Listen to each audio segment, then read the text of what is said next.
trying to find dice. Greetings, everybody. Bear forgot to get dice out because we thought we were going to be Okay. playing on Roll20 and it just crashed. All right. Hold on. Hello, everyone, and welcome to the Random Encounters Guild stream, whatever number this is out of however many we decide to play, of the Carrion 3 out of more. Infinity. Anyway, we're playing Blades in the Dark, and if you've heard of Blades in the Dark, then you probably know how this works. We're in Dustfall. We try and keep it pretty consistent on that front. I, however, don't do any planning, and I run on pure vibes. So, if we get the rules wrong, that's your problem, not mine. I am going to be your GM for the evening. My name is Jenna. I'm usually found on Fem Gamer Party, but occasionally I'm here trying to subtly TPK my lovely crew. Say hello, lovely crew. Hello, lovely Hi, crew. lovely crew. Close enough. While we wait for Bear to come back, let's go ahead and do our general who you are and who you're going to be playing for the evening. So, Allie, why don't we go ahead and start with you? Hello. Yes, so my name is Ali Capone, and I will be playing Dacia Laurent, also known as Nettle, who is a bit of a leech. She is what some in modern times might call a shot doc. Kind of back alley doctor, but also very interested in the alchemical side of things. So I'm very excited to return as her. Are we doing physical descriptions or later?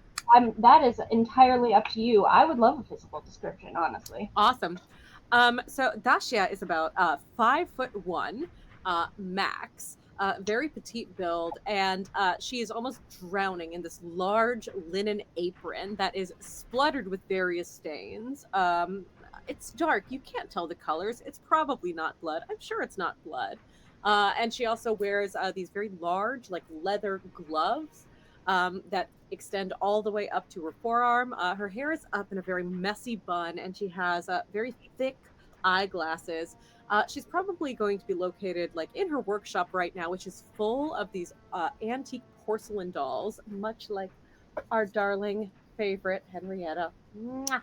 Hello. And hi. Yes. Sorry, I didn't switch voices for Henrietta. Don't worry about it. I'm fine. We'll figure out what Henrietta canonically sounds like later, but for now. Oh gosh. Scott's face palming. This is the content you all came here for, right? Can you believe you sleep in a house with that thing in it? She's perfect and I love her, and she was a gift from a friend who has like 20 and I loved it. I complimented her and she gave me one. But yes, so yeah, Dacia Laurent Nettle, she is your kooky, eccentric collector, leech, street doctor. And I really hope I get to do surgery soon. Oh. Scott. First off, introduce yourself and your channel, and then introduce your character, and we'll get back to the surgery thing later. Good evening, everybody. I'm Scott, Guildmaster Scott. I started the Random Encounters Guild back in 2019, and it's a good group of people. We have a good time chatting with each other, and we jump from system to system, and always encourage new GMs to try systems and players to try their hand at GMing if they're interested. But for the most part, we just play a bunch of games with a bunch of cool people in a relaxed atmosphere. That's sort of what we're doing here tonight. If you are interested in joining, there's the link in the chat. Feel free to join us. It's a great group of people. Somehow I stumbled ass backwards into discovering a great group of friends, most of whom are here with us tonight. I am playing Eddie the Hawk Hawkins.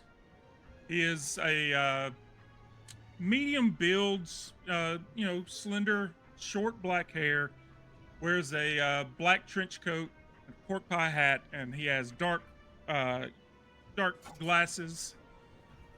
Um, very reminiscent of Bruce Willis in the film Hudson Hawk. Actually, it is Bruce Willis in the film Hudson Hawk. I return. He is a cat burglar. He's a thief. He can break into any house and crack any safe. That's his job and his specialty. He's addicted to cappuccino, or what we have in this world for cappuccino, which is pretty much mushroom mud water. But that's what he gets. So yeah, that's me. All right. Bear, while you were gone, we started doing intros, so like who you are and the character that you're playing. We're gonna go ahead and let Kevin go while you get settled, and then when Kevin's done, you can do your intro. Okay. Right, I'm Kevin. I'm the one person in the Random Encounters Guild that is Scott was not saying is he said everyone's good. I'm the one person that's not. Kevin is our resident troll. He keeps everything interesting. Sometimes, when Jen is not playing, someone has to fill that role. So, actually, in many ways, let's be honest. In many ways, Kevin is my right hand. We play up this thing where we don't like each other, but he is my right hand. We're writing a system together, which we're both very excited about. You will see more of that in the coming months. Sorry, Kev. Go ahead. It's okay. I'm used to being talked over. I didn't mean to interrupt you, son. Who has the mechanical keyboard? That's my bad. I have one. I'm really sorry, Kev. Sorry. I'm a Mjolnir Press on most social medias. Tonight I am going to be playing a different character than I did the last Blade stream. I'm playing Beauregard Rigby. He's a Whisper. He looks kind of like Brad Pitt in Snatch. He's a really big on the ghosts and supernatural and stuff like that. But he's also a bit of a bare knuckle fighter. You can see that his hands are all messed up. His knuckles have been broken and not set properly. His nose has been broken a couple of times and not put back properly. He tends to, I haven't quite figured out what he wears besides the, tricorn hat. Spent a lot of time out in the water, running into leviathans and stuff like that. So, I'm imagining like a lead-lined duster so the aliens can't read your organs or something. No, that'll be when I create Quigley in Blades. He'll be my third backup character. Yes. Wait. Did your previous character die? No. Did He's just getting high in a alleyway somewhere. Okay. So the way a Blades crew works is it's a lot like how we're playing TDX actually, where there's not like a set number of people. Right. So if you wanted to play a new character, you just make a new character and say, yeah, they've been in the crew the whole time. They just weren't on this score or that score. Kevin wanted to make a new character, so Jakar's just not going to be on the score. I just thought of something, and I would like to pitch it live on air to Kevin and Scott. Okay, if you are talking about a crossover with TDX, the answer is yes. So I am just thinking, wouldn't it be great if we already discussed the one district that's like very like post-apocalyptic at this point. It used to be known for like the beautiful landscapes, but now everything is very like, like Dust Bowl, like drifters. I'm wondering, I think it would be really fun if instead of a magical girl trio, maybe there were just like 3 like gunned out drifter guys that defend that territory. But due to like the way everything like works on the continent, they're technically like the magical girl trio. I will play a magical girl. I'm okay with that. I have a Sailor Moon poster somewhere in this room that I haven't hung up, so I'm good. Yes. All right, so it's awesome. Canon. Okay. Remind me, sorry, one more time, Kevin. What is this character's name? Beauregard Rigby. And what do you go by? Vanyan Solda. What? Don't make me Peebo you. I told you this. I've been working on backstory and stuff. Like I'm like, oh, let me make this character. Oh, I'm gonna pick the name, and I'm like, cool. And then it just started. The marbles have been bounced around in my head all day long. We'll probably just call you Rigby for now. And then Gage, our guest for this evening, our newest player. He has never played Blades in the Dark before, which means he's only slightly behind the rest of us, not by much. So, Gage, who are you playing? I'm playing Atreus Renault, who's also known as Falchion. Military sharpshooter. That's about. He wears like those, those old black London fog style jackets. Yeah. So he looks like Constantine. Yeah. If you look Ironically, at the yeah, style, that wasn't. If you look at the style of the character on the character sheet, it just says hoodie, but make it Victorian. Like some cogs and stuff on there for no reason. Yeah. You get it. Okay. So before we get started here, I want to go ahead and throw out that we do scores on stream and we do downtime off stream. So just to kind of get everybody up to speed here, real quick on what we've been doing in our downtime, is the crew now no longer has any heat. Nettle so Jakar did some training and indulged his vice. So Jakar is currently behind a dumpster near the lightning barrier. And I do want to come back to this just real fast. I know you're not playing him right now, but some kind of scrunkily looking guy kind of pops out from behind the dumpster while Jakar is sniffing up his small stash of what's left of the vacuum, and is like, "Hey, is that vacuum? I can pay you. Do you have more of that?" No, sorry, I'm all out. Or are you all out? Okay. I'm 2 out. And you can see in this guy's eyes is like a little bit of it's almost like a cat, right? Like almost the nocturnal sort of sheen, which is not normal for a human. So you imagine there's maybe something up with this guy as he kind of like darts his eyes around, and is like looking at you and looking at your snuff box. And he's like, "Oh man, we're both out. That's not good. Oh, there's not any around here." Are you a doll? I ran into a doll with strange eyes recently. Doll? Am I a doll? I don't think I'm a doll. What's a doll? Are you a doll? Oh gosh. I don't know. Am I a doll? He starts touching his. Are we dolls? He starts face. touching your face too. Okay, look. I might know where we can get more, but I can't do it on my own. I can't. It's hard to focus sometimes, but I know where we can get more if you want more. That sounds good to me. Adventure. So, we'll kind of cut away at this point, but go ahead. We'll go ahead and note. I'm kind of keeping tabs on possible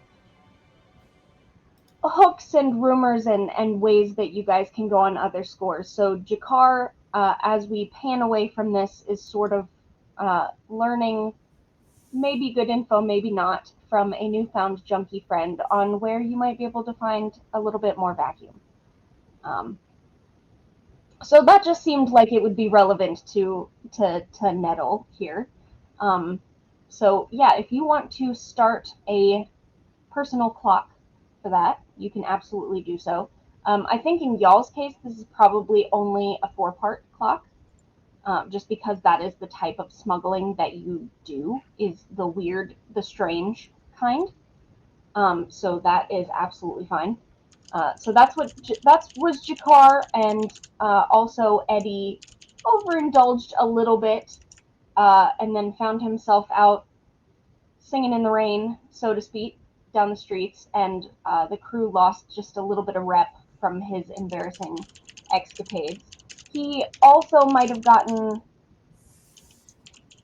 an idea for a score to look out for from his barista, Tommy, I think his name is, Yes, to maybe Tommy look out, 5-tone. to maybe find a way to get his hands on some powdered cow's milk to up the game of the cafe and maybe get a little bit of a better stuff for Eddie's coffees that he holds so dear. So that's kind of what the group has been doing during downtime. But none of those things are the things that you're worried about right now, because right now what you need to do, and I realize that this character that we had talked about before,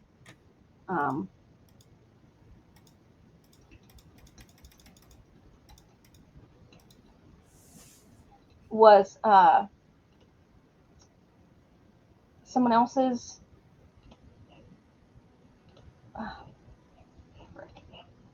What's the word that I'm looking for? Someone else's NPC. So I don't remember exactly what their name was, but no, I know that it was a woman on the docks. I think she might have had some sort of medical background. I don't remember. So for now, we're just going to make up. Hilda Hayes is Ellen, the dock worker. No, Yes. it's someone Ellen? specifically on someone else's character sheet. Mm. So Okay, we're not we gonna do worry about have right now. Ellen, the dock worker, on the group one. All right, heck it, we'll go with that then. Ellen it is. So Ellen, the dock worker, she is she's the dock on the docks, is what it is.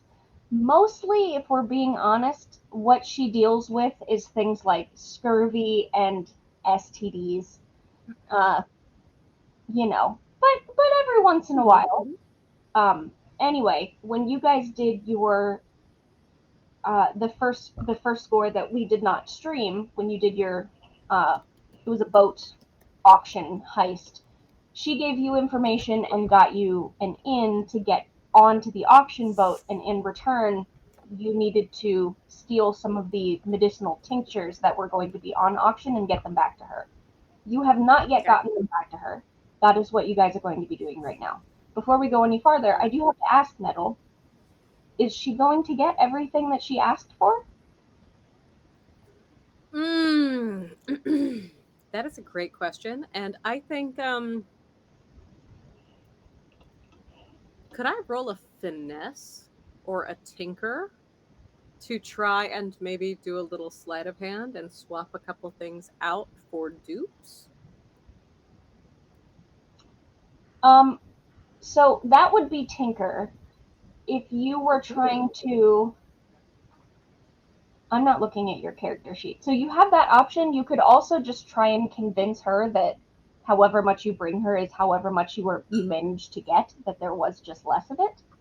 That's more of a social. That's more of a social thing. Yeah, so that's Nettle, I will definitely take the tinker route over the social route.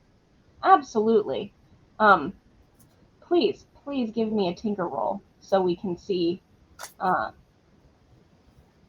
good you are at basically putting water back up to Daddy's vodka bottle when you were a teenager. Oh, so good. Maybe not. That's a 4. I got a 3 and a 4. The highest is a 4. Okay.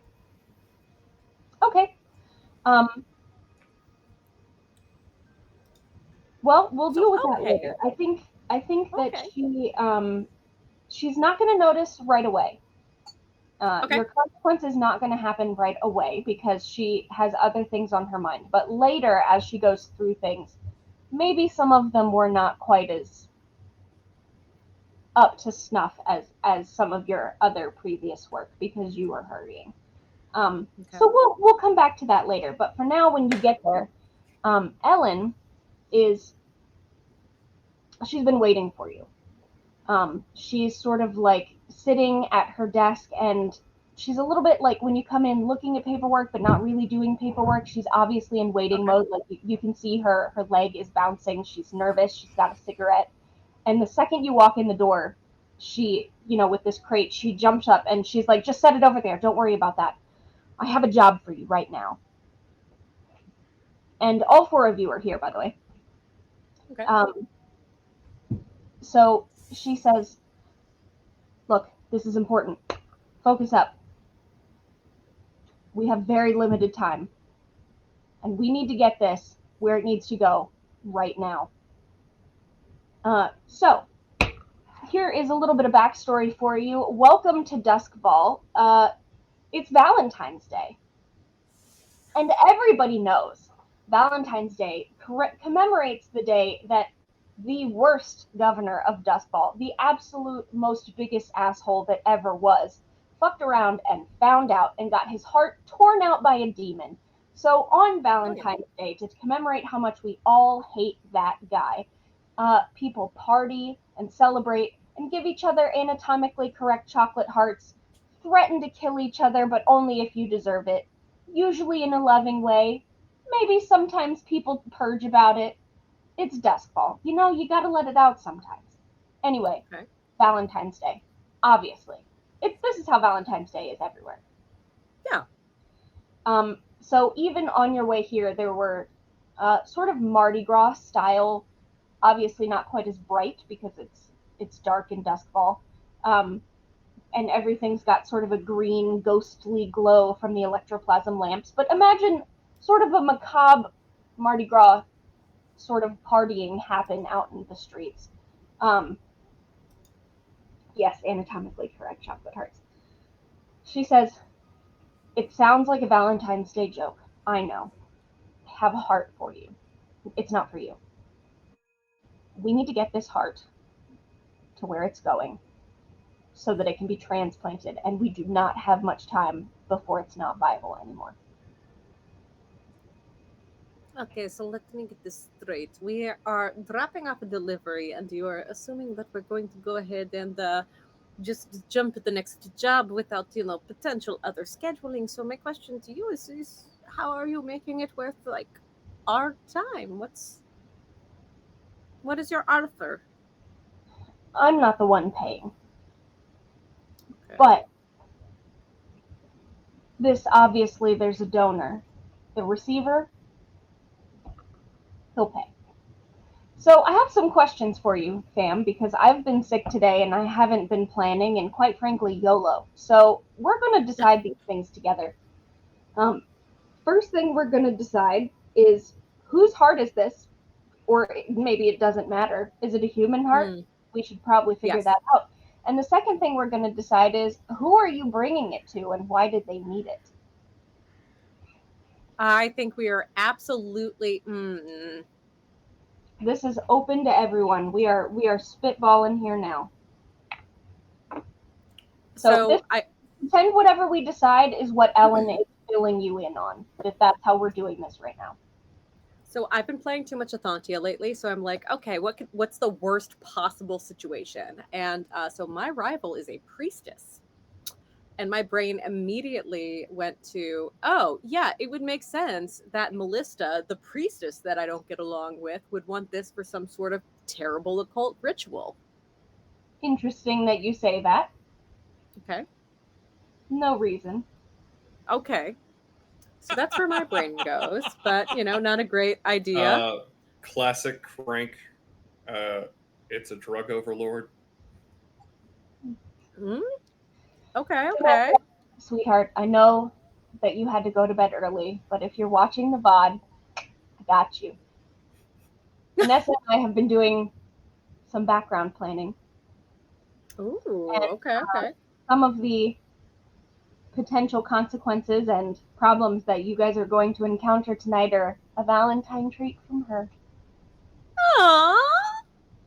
She couldn't play tonight. Obviously, she's still recovering and needed to go to bed early. But that was a potential idea of mine, that she would come in and be a surprise guest who would ruin everything for you.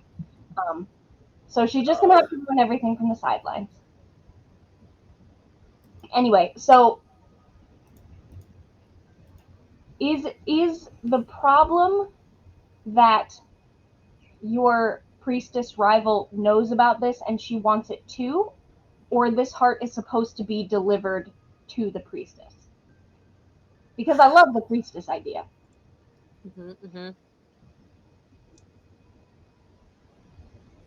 I Yeah. would like.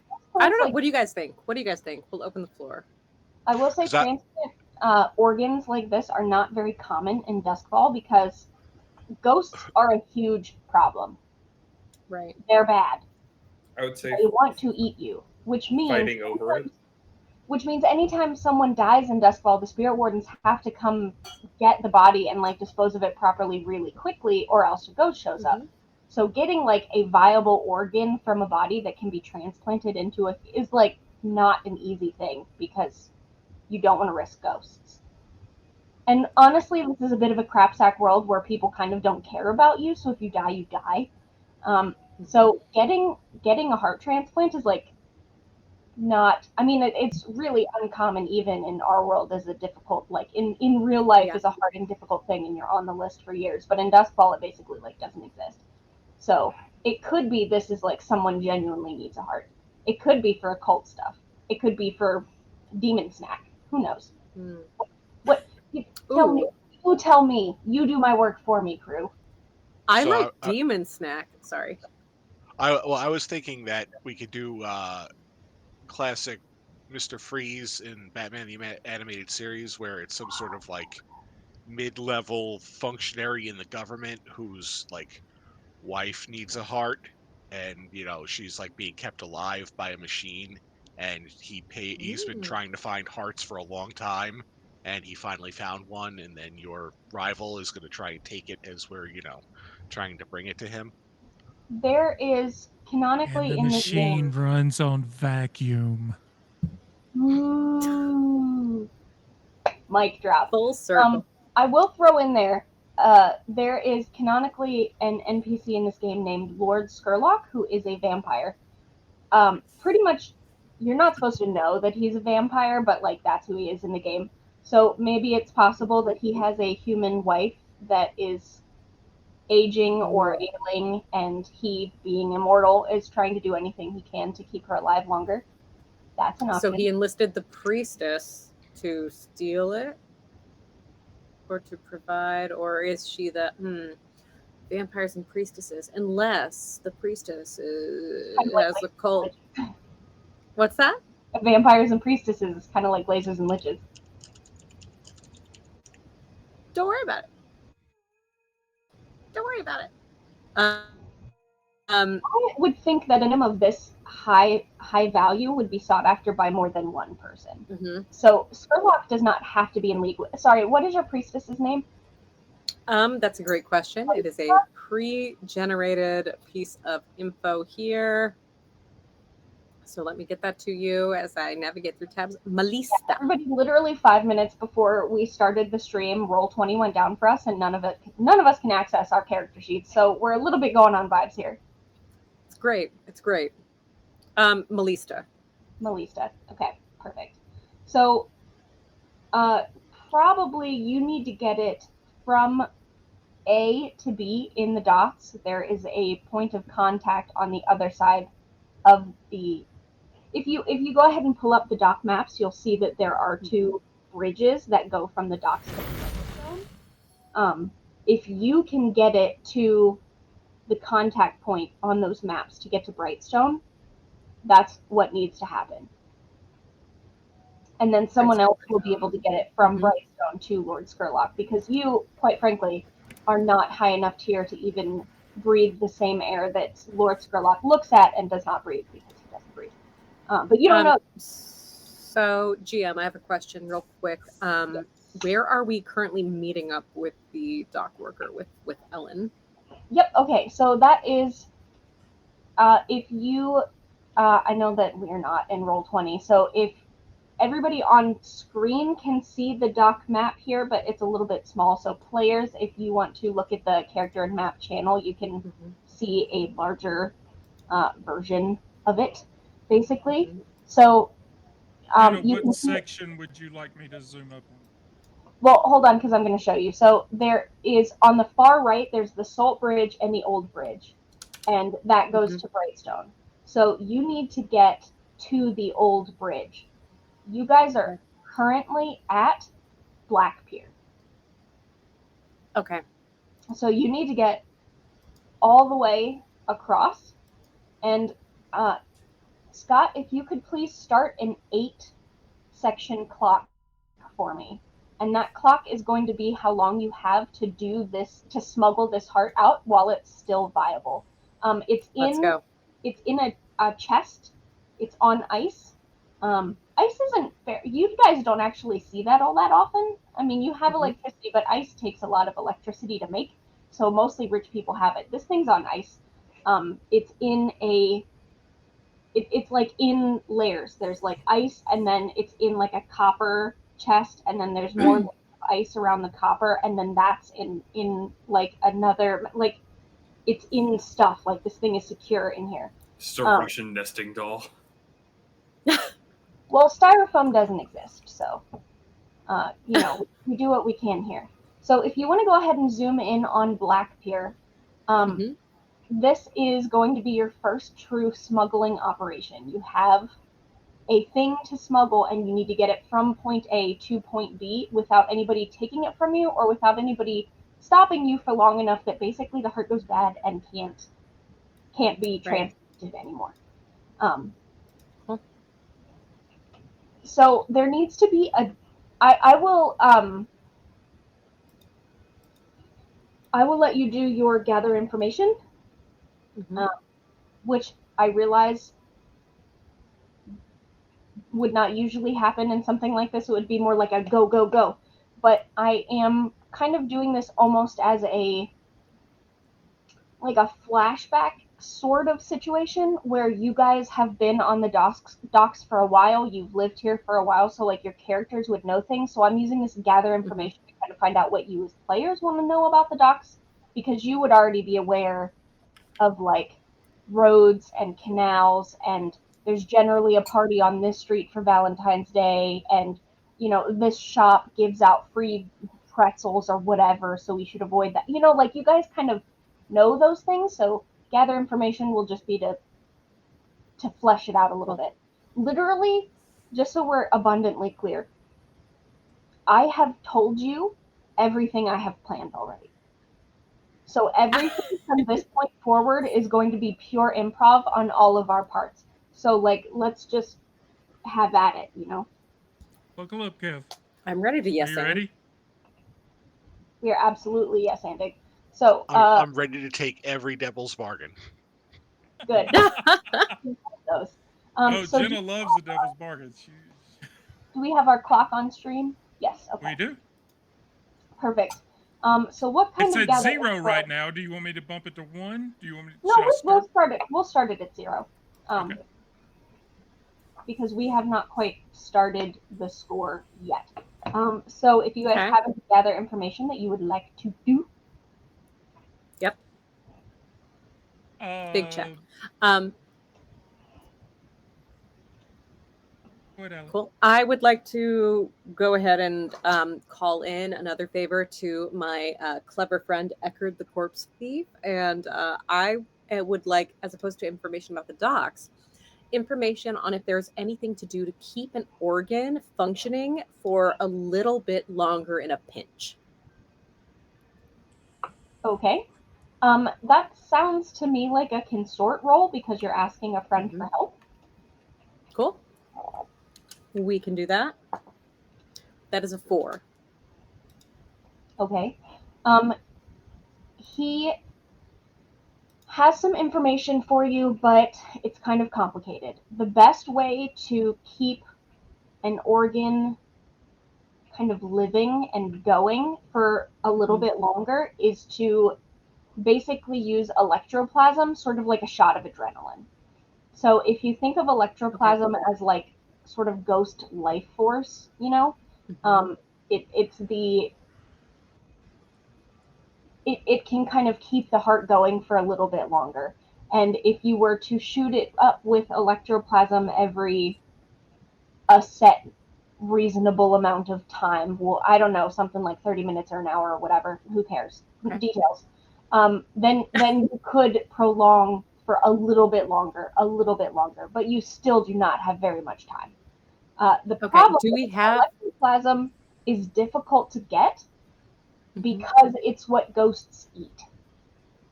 So the whole city Cool. runs on electroplasm, but it runs the like the lightning barriers, and there's like very specific electroplasm power plants that are like well guarded and very like purposefully set up so the stuff isn't just getting out and going anywhere.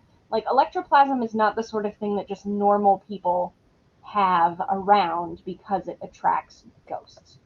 So going like, yeah, we'll just pop out a couple vials of electroplasm is like, Yeah. so you get the information and it's helpful, but it's a lot.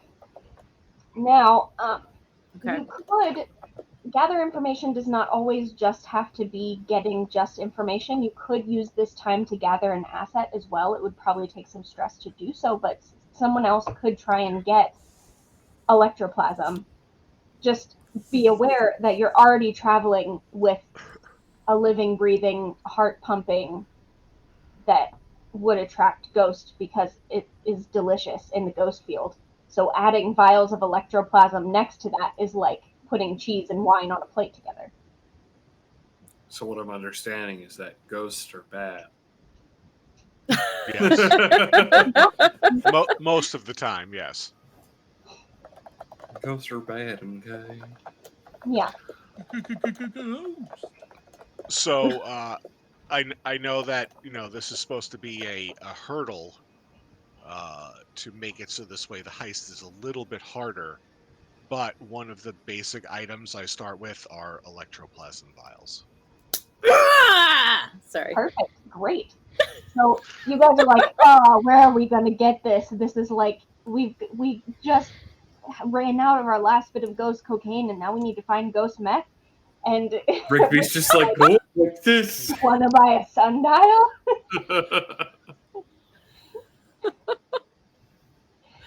We'll talk about where you got those later. It will be fine. Okay, so we will say that you have 3 of them, and they're just like the kind of vials that you can just inject, and it would work just the same way as like an EpiPen adrenaline kind of situation. Okay. So that's good to know. That's already on your character sheet. You don't need to worry about loadout or anything because that's one of your like standard items. Sweet. What's your playbook again? Are you a leech too, Kevin? Whisper. Okay. Yeah, this whole crew went entirely spooky. Like it just went, hey, we're gonna be a normal spooky, like pretty much instantly. So Kylie was like, oh, I want to play What's Left. What do we still need? And it's like, well, we don't have a spider. And I was like, you might as well make her spooky because everybody else is spooky. My next character is just going to be Zach Bagans. I don't know who that is. He's, you know what? You're better off for it. Anyways, moving on.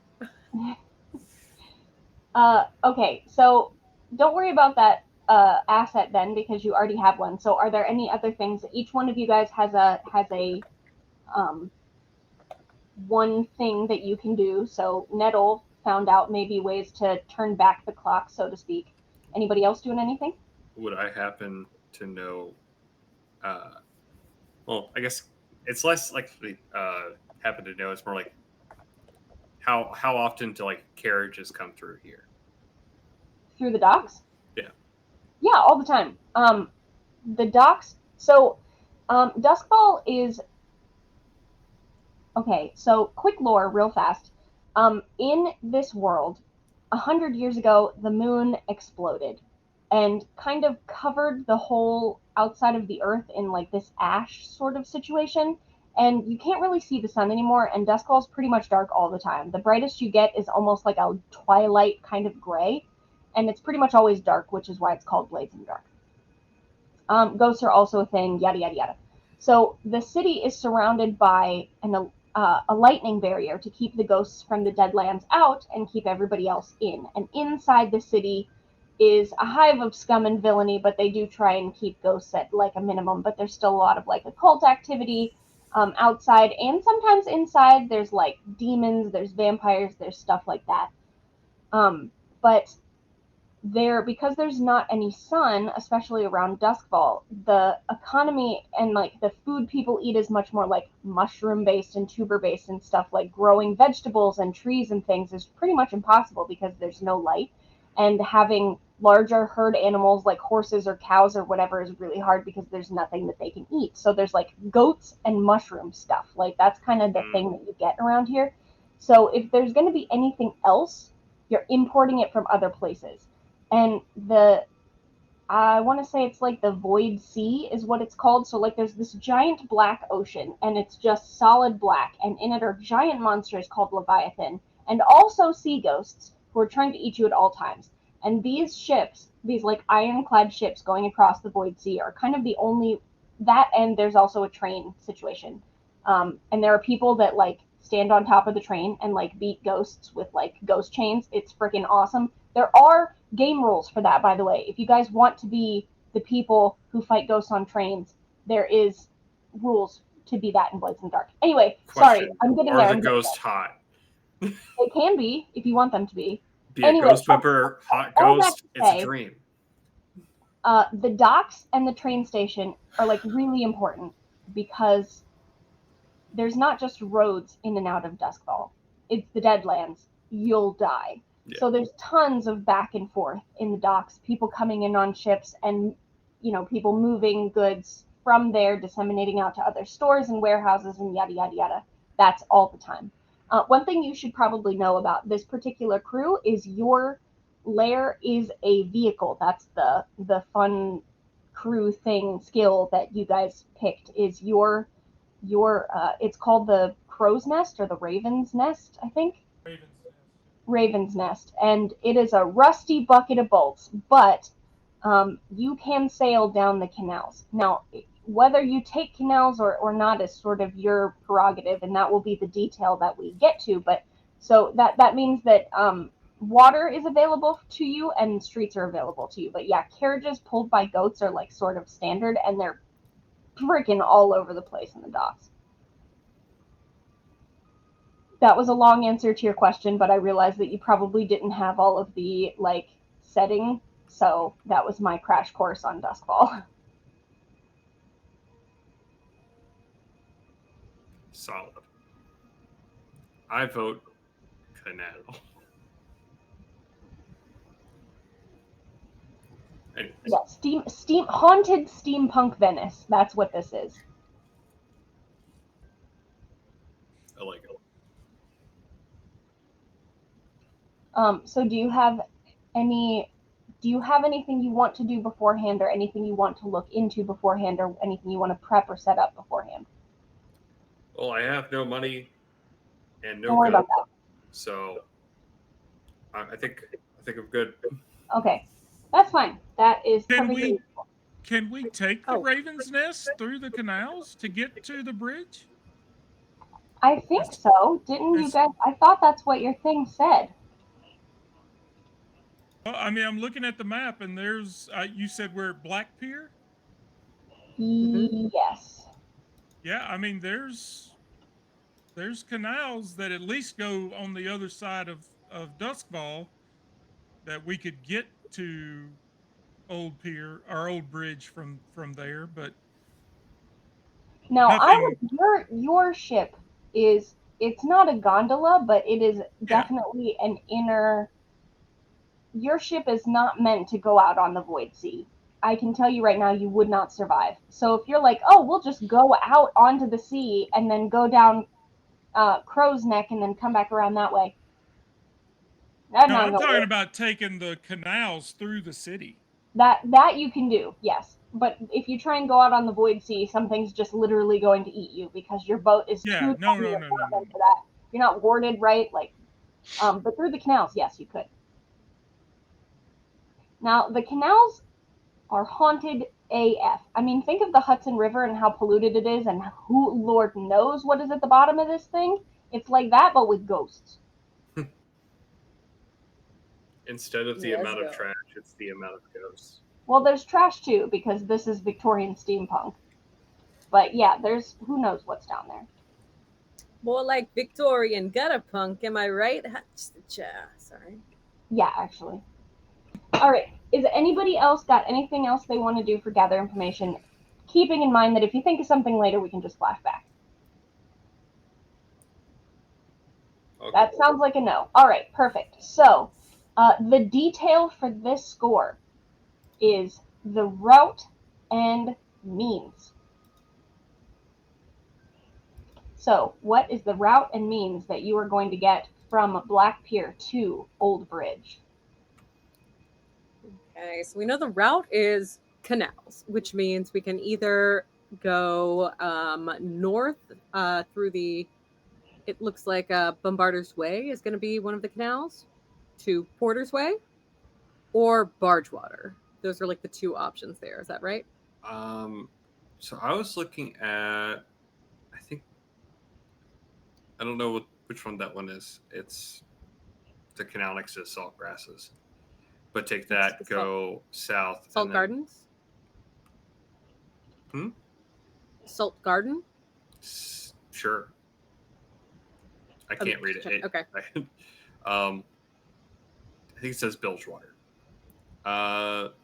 Take that down and then go all the way up to like the old slave road. I can throw a PDF version of Old the Shore map, Road. the thing, if that would be easier for you guys to see as well. Oilskin Avenue? It's definitely a road. It's right next to Old Bridge. All right. Like we can take that smaller canal all the way up. Old Scov Road. Old Scov Road. Okay. I see what you mean. So that would be taking Lightwater to basically turn east towards Grog Lane and then go a slight south down onto Boston's End. All right, that's good enough for me. You guys have a rough idea. You are gonna go kind of up and over. Yeah. All right, good enough. It's not gonna go the way you plan anyway because we're playing a tabletop game. Yeah. So up and over through the canals. Close enough. Okay. So let's do our engagement roll here. Give me some D6s. All right. 1 for luck. Is this operation particularly bold or daring? No. Well, my question would be, this might be something that should have been done during gather information, but exactly like, do we know any of the parties that are going on right now in the area for Valentine's Day? I mean, as much as you know any Mardi Gras, New Year's Eve. Yeah. 4th I mean, of like, July. but are there any like parades that we would know about that take a specific route, or would there be like, did anybody receive a specific like invitation to like anything that's like right in the middle of this route? Oh, there. Heck it, we'll figure it out later. I will go ahead and say that there are not any scheduled parades on your route. Okay. Or else you would have chosen a different route. That makes sense, but you never know. We might find one anyway. It's easy. We'll just go ahead and we'll act like we're afloat as well. I'll put Henrietta out and all the children can cheer as she walks by, and it will be great. So I would not say that this is particularly bold or daring, but I would say that the score itself is not bold or daring, but out of nowhere, at the drop of a hat, walking around with a living, beating human heart so that you can drop it off to a very well-to-do vampire lord is like, if this goes badly, someone with money, power, and fangs is going to be real mad at you. Hmm. And if it goes well, someone with money, power, and fangs might know your name. And not kill you. So- Not yet. Fingers Not yet, at For least. that in particular, I am actually going to award you another die here, because that you kind of walked into this not knowing anyone, and you have now embroiled yourself in something that could really be problematic for you later if it doesn't go well. Does the plan's Okay. detail expose a vulnerability of the target or hit them where they're weakest? Not really. Is the target strong against this approach? Not really. I mean, I wouldn't say that this is any quicker or whatever than any other particular way. Can any of your friends or contacts provide aid or insight for the operation? Are there any enemies or rivals interfering with the operation? I would say yes. There is that. Anything else that you want to consider?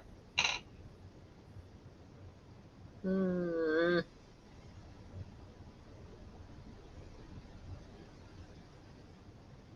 Right now you're sitting at 1d6. We're on a boat. Anti-ghost And we're measures. going fast, and We have a nautical themed Kashmina Afghan. I'm the king of the world on the boat like Leo. All right. If nobody can think of anything else, I'm going to roll this 1d6. Let me think. Da, da, da, da, da. I'm like, if I make noises, I'll stall long enough for somebody else to think of something. I don't know what I have to think of. I don't know what this is right now. So We're this is thinking called of the a engagement roll. reason that we would have an advantage. Like, Oh. what is something that's giving us a boon to this mission?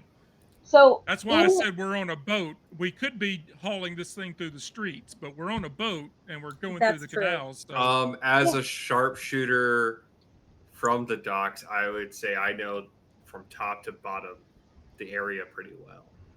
So I imagine we'd move a little bit faster. So And my this is background your is turf, is what you're boating. trying to say. I'm a sailor Oh, at shit. heart. All right, I will allow. I will could allow. say it to be sailing considered. takes him away. So, Gage, an engagement roll is, you know how sometimes in D&D you meet in a bar and then someone comes up to you in the bar and says, "My castle's super haunted. Can you please come fix it?" And then you have to like role play going down the road to the castle and there's a goblin on the road and it's like freaking boring, okay? So Blades in the Dark is much more like a movie where you're in a bar and someone comes up to you and is like, "Hey, my castle's haunted," and then it just cuts to you being in the castle. Yeah. Like, we just skip the boring crap. So the engagement roll is basically the luck roll that decides, like, when we get into the action, are you in a good spot or are you in a bad spot? So the highest, and with anything in Blades, however many dice you get kind of isn't the thing. You're not adding them together. You're just looking for the one highest number. So a 6, you're in a great spot. A 1, you're not in a great spot. So the more dice you get, the higher chance that you might get a good result. That is a 1 and a 5. And let me tell you, my blood die was the 1. So if you hadn't figured out something else, you guys would have been starting in a extremely desperate position.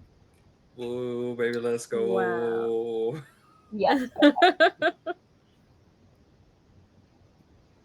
Okay. Oh, fucking Michael and Elliot told me I looked like Moist Critical, and I got really upset. So I have a no 4 idea to what that 5, you means. start in a risky position, which is pretty reasonable. So Okay. you are going to start wherever we said it was, Black Pier. On your boat, you have gotten your cargo over here onto your boat. Let's see, what makes it risky? I think at the moment we'll keep it pretty light, which is this area has a ton of patrols and checkpoints of blue coats just because it's a holiday, right? So it's that like New Year's Eve checkpoint for drunk drivers, like that sort of thing. Like, they're not looking for you specifically, but they are kind of around in full force, and they're sort of looking at everyone. More So- alert Okay. than normal. Correct. And there is a lot of them about. Now, that's different from the Spirit Wardens, and you have, we have actually gotten rid of all of your heat. I had a really good roll for downtime to Wow. get rid of heat. So they're not looking for anyone, they're not looking for you in particular. But there's a bunch of blue coats around, and honestly, someone would get like a really good like bonus and or raise if they were able to like catch someone smuggling a heart. Like that would be like really great for a blue coat's career, you know? Okay. So we're just going to go ahead and keep that in mind as you guys are, I'm assuming, on the Raven's Nest, going down probably Pitchwater, correct? So that's where we're going to Yes. start us. Okay. There are small little bridges all over the place, right? So Inklane and the Nib are right next to each other. That's adorable. So the first little bridge you get to, a lot of these are, we can totally make this up as we go, but I'm going to say that some of these bridges are the kind where it's high and then there's like a circle underneath and you just go through them. But some of them are the kind of bridge that has to like lift up or move in some way to let ships through because it's just so narrow because the city's super old. So I'm going to go ahead and say that you guys are at the Nib, and this is one of those blue coat checkpoints that is just sort of around for everyone. Gondoliers are totally a thing in this city. They're like water taxis, so you guys are not the only people on the canal, right? So you guys are at a blue coat checkpoint, and they are kind of routine stopping you. You know, how are you doing this evening? Have you had anything to drink? That's where we're going to go ahead and start. Okay. But can I just ask a quick question real quick? And this is open to the whole group. Is what does your ship like look like? What kind of ship do you have? A floating Oscar Mayer Wienermobile. No. No. We're I not was thinking, I figured it looked more like a dhow. You know, like the A what? old like river boats, you know, like a dhow. Oh. Where it's got like 2, maybe God. 3 stories, but it's like, you know, all wood with like iron cladding. Sorry, I'm over here Black. like, yeah, we got Boat Boy over here. God. We've painted everything black, but it is patched together like it's got pieces of steel like welded into place just to keep it from sinking. There It's are at no less than 8 different types of wood making up the ship. yes, Ship of Theseus. it is the Sanford and Son ships. Okay. All right, so nothing flashy then. It doesn't sound like a very Oh, big no. ship, I would imagine. No, I mean we decided that in the first session. It's a heap. I mean, like we struggled to keep it afloat. Mhm. Yeah, it's nothing flashy, nothing fancy. It's always been a I mean, yeah, it's all It's of our the money goes project to car of keeping it. canal boats. Yeah, Word. All right, so you have a couple blue coats at this checkpoint. One of them like raises his lantern and is sort of like looking around, like, yeah, where are you going? Where are you headed tonight? Where you been? Going to any parties? You know, that sort of thing. So how are you all interacting with these blue coats who are kind of poking around your ship? Renault, I think, is going to take the forefront with the bluecoats, just because he has the military background and from his name, you would think maybe somewhere like merchant family or lower nobles. And I would just take the forefront with talking with them and keeping them kind of distracted. Try to use some charisma there. Sure. So how this works is you tell me what you're doing, and then we figure out together what kind of role that is. Yeah. So it sounds like, let me pull up the dang heckin' thing. Maybe here. like a consort. Yeah, so consort is when you are being honest and you're trying to like buddy, a little bit of a charm sort of thing. Sway is more if you're like lying kind of charm. Yeah. trying to get someone on your side, trying to schmooze, that sort of deal. And then command obviously is a bit more of aggressive sort of thing. I think I would go with consort because I'm not necessarily trying to lie, but I am like trying to like kind of get them to like look the other way and use my background as a footing. Sure. So you're like finding common ground. You have 1 dot in consort, and that means you roll 1d6, and whatever you get is what you get. Now, that's not very good odds. So, if you want, you can push yourself where you take 2 stress and then you get a bonus die, or you can accept a devil's bargain. And I a think devil's bargain is, I make bad things happen, but you get what you want. So I think I will push myself because this is something that we're trying to get through and we're trying to get through quickly. Correct. And I'm not trying to spend a lot of time doing this. Mm-hmm. And so Yep, would go that ahead. give me just an extra d6? Yep, so now you roll 2d6, make sure you mark your 2 stress. Okay, so that's a 5. All right, 5 works.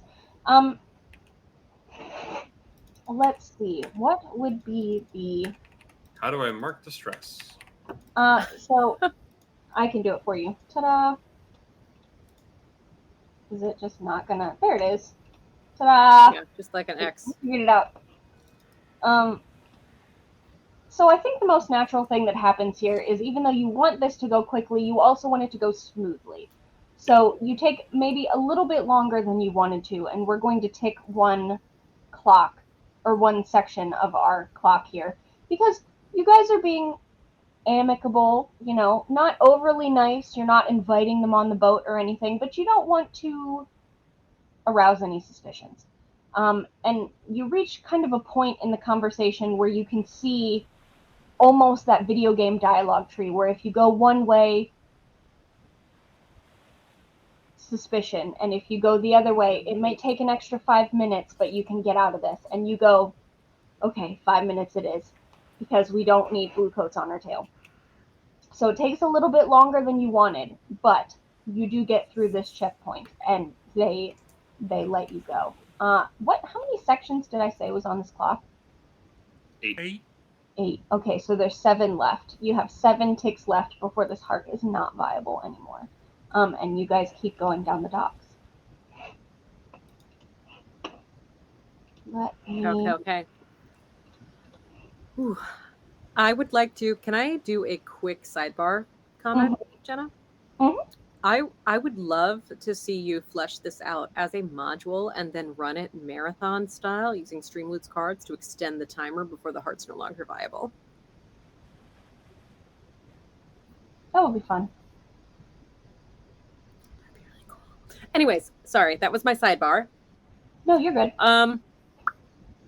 So I think I'm going to, while we are doing this, I would like to do something a little bit stupid. Cool. Maybe stupid's not the right word. Maybe premature. But if you remember correctly, my ability is Ghost Ward, which means I know how to wreck an area with arcane substances and methods. So it is either anathema.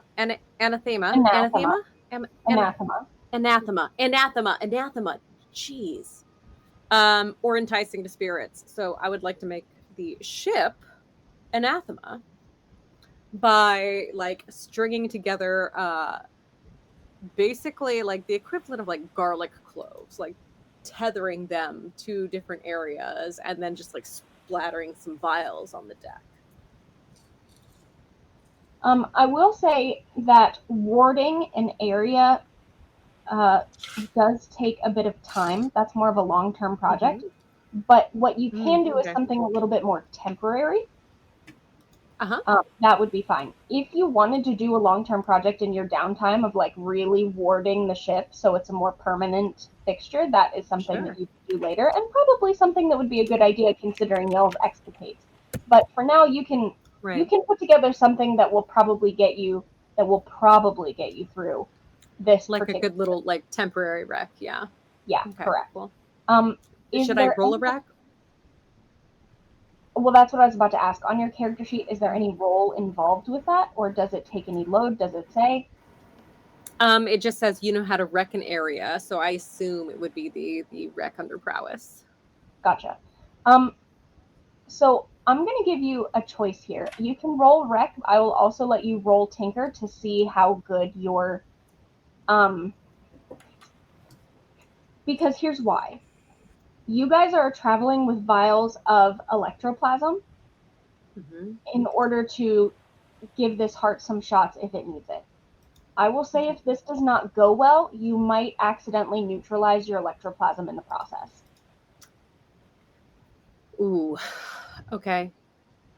Yeah, I'll go ahead and do tinker. Also roll 20s back up. Yay! Yeah, I've already got it on screen. I was going to tell you guys when we take a break. I'm assuming Nice. we'll take a break here in just a second. But Yeah, right after Allie, give me this roll. We'll see what the number is, and then I won't even tell you what happens. We'll just go to break after you. Okay. Give me the result. I'll tell you right now, the first out of the Cold-blooded. 2 is a 5. Okay. We're going with that 5. Look, sometimes that's the way it is. All right, so we will. We're going to take a 5-minute break, and then we will come back with the consequences for that roll when we return. Okay, have fun. Be right back, Drink everybody. water, take your meds.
Now I We're can back. actually read the words. Woo! Woo!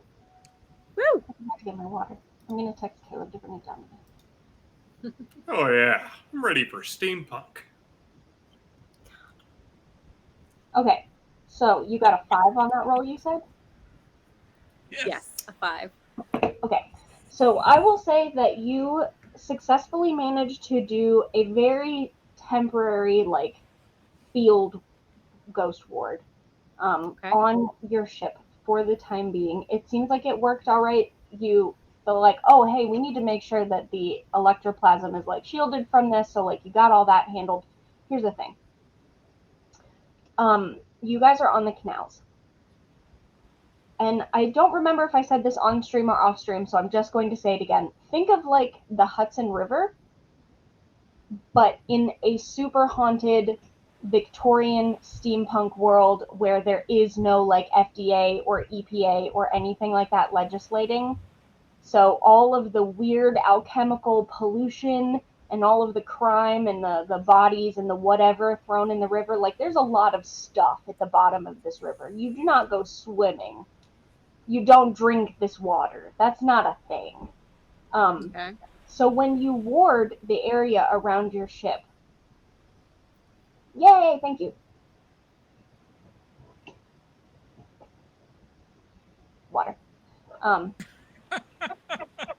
When you ward the area around your ship, there is very suddenly this sort of, if you've ever put like oil in a pot of water, like if you're doing dishes or whatever, you put like a drop of dish soap in and it goes. Yeah.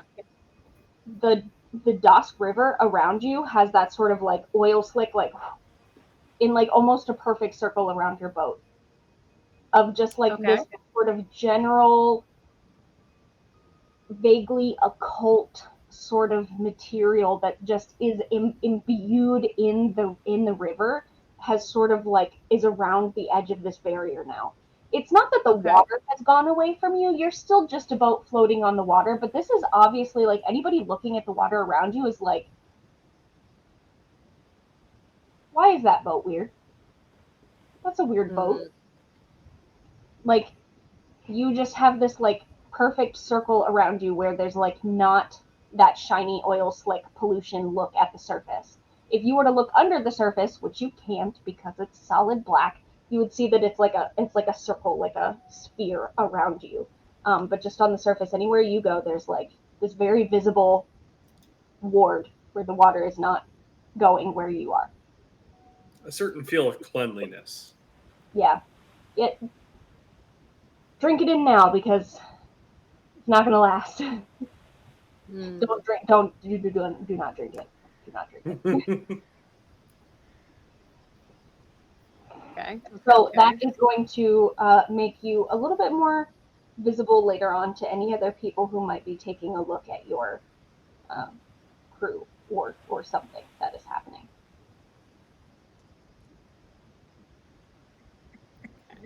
So just at this moment, anybody else trying to do anything else right now? Besides face palming at the comment, Peebo frequently enjoys the water. Jenna's like, don't reward bad behavior. Don't. I will say this about the Raven's Nest, like there is a stereo system, and Steely Dan is the only cassette that we have, so that plays on rotation. Aja by Steely Dan is the only cassette we have. So Next score: steal a better cassette. Got it. No. Thin How Lizzy. dare you? How dare you? Scott's like, you know what? This game is over. I will Beef, stop beef, this beef, stream beef, and turn beef. it around. I will play The Expanse.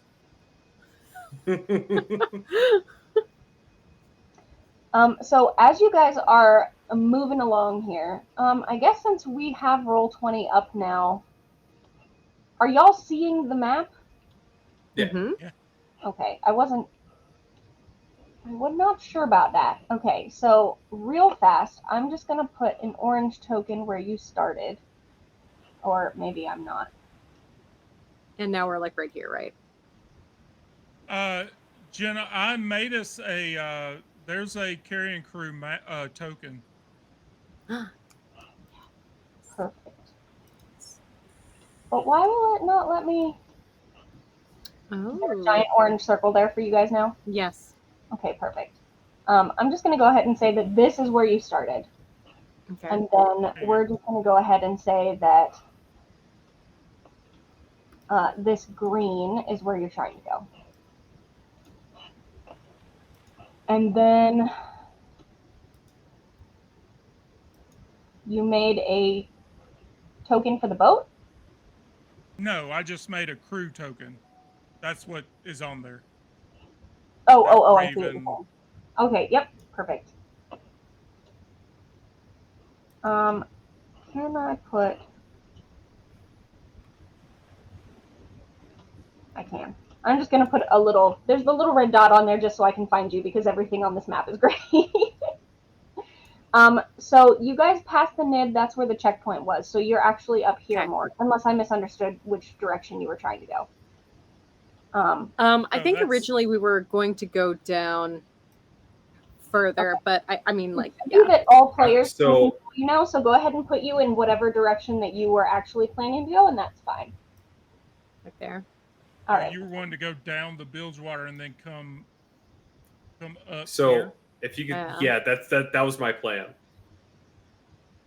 Yeah. Just look Yeah, at it all seems of to us. be more a direct route and not have as many turns. So yeah. Totally fine. Okay, so you are coming up on Admiralty Park, which I don't know any lore about. So we're going to have a fun little session called "Do the GM's Work for Me." So I learned this trick from James. So James, if you're out there, shout out to your Fate game, which was like super fun. He ran Dark Crystal, and it was the best. He's not Ooh. watching right now. He will be watching tomorrow while He'll probably be watching the VOD. So what I want to do is I want everybody to pitch in one thing that's true about Admiralty Park, and it can be anything. It can be what it looks like, or the people that are there, or maybe some like history or whatever. It could be something related to the fact that today is Valentine's Day. That's also fine. Whatever it is, I want everybody to give me one thing that's true about Admiralty Park. I think it's one of the few places where things are still prim and proper around here. So where the little old ladies can go to drink their tea at 4:00 in the afternoon. On the And dock. everybody's obviously like totally asleep, like by nighttime. So like it's so easy to get by. Yeah, totally. No. However, on the However- other side of the park is where they're holding the public executions For Valentine's Day. for Valentine's Day. Okay, so that means the park is probably packed So, with drunk people waiting to see others. on get Valentine's Day, they specifically execute the corrupt and the sexual assaulters. Yes, we love this. Get it, Yes. Dustball. Get Yes. it. You know what? Yes.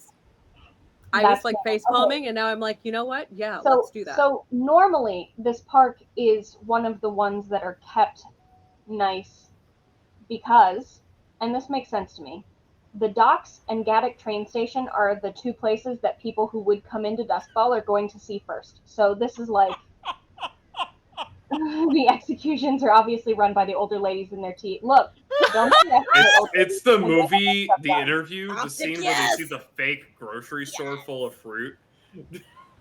That's Admiralty Park. God. So normally this place looks as nice as Oh you my can gosh. possibly get in Duskfall without there actually being any green plants because there's no sun.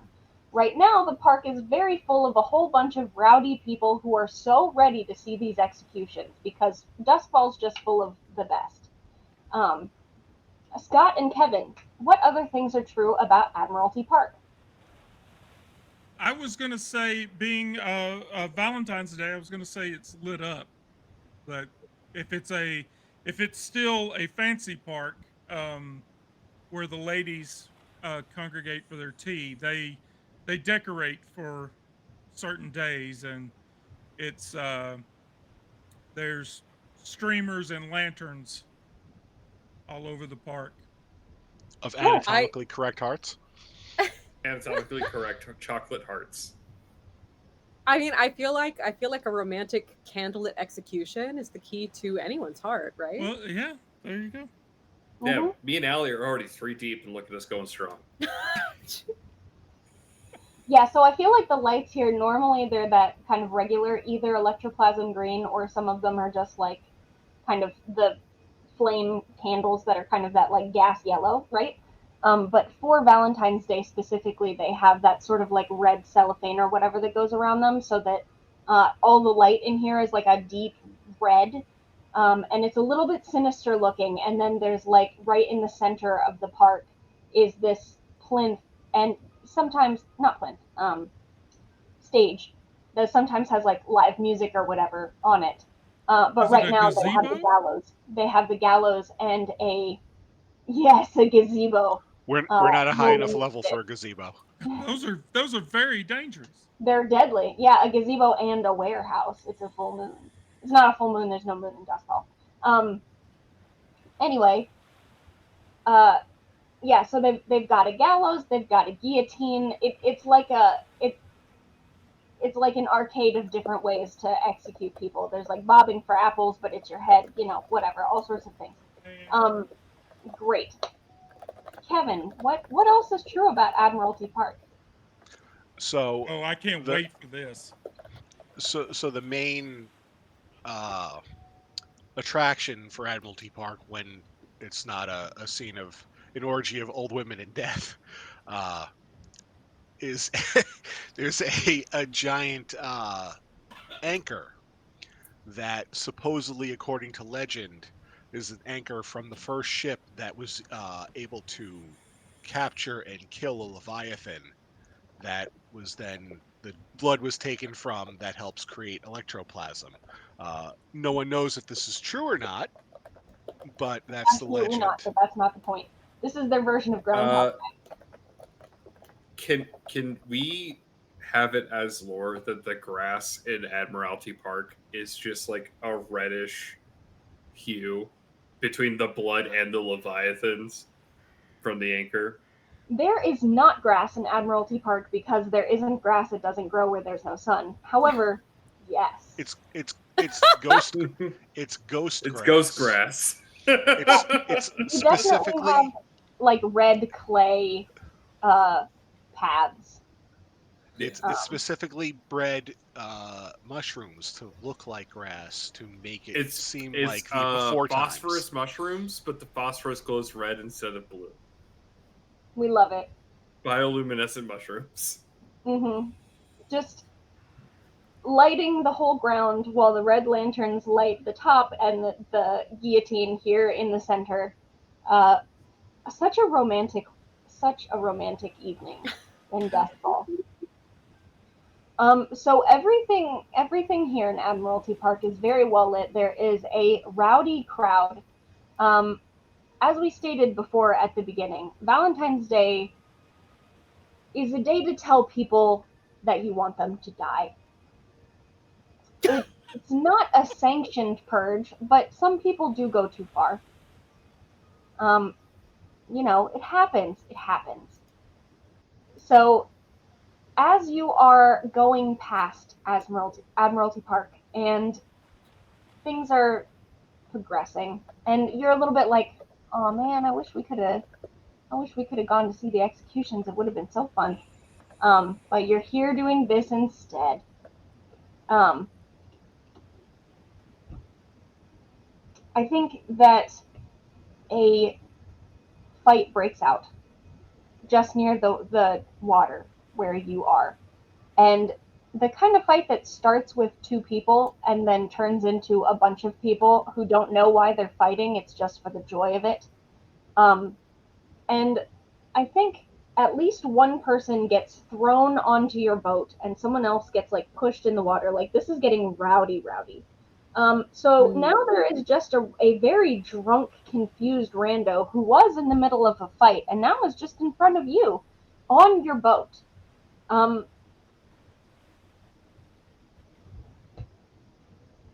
What would you like to do about that? As he kind of comes up kicking and swinging. Atreus's good. first instinct is to shove him off the boat into the water. That's very dangerous for him. What was very dangerous for him was climbing up on our boat. Well, he didn't do it on purpose. Check. He was pushed off onto your boat. Okay, sorry, Gage. One very important thing that you should know. Anytime anybody dies in Duskfall, a bell goes off. Ravens, death ravens, I think is what they're called, will come, like, kind of circle around the body, and then spirit wardens come and take the body so that it can be properly dealt with before a ghost shows up. So you can't get away with just killing people in Duskfall, because a big honkin', like, Notre Dame style bell goes off sometime.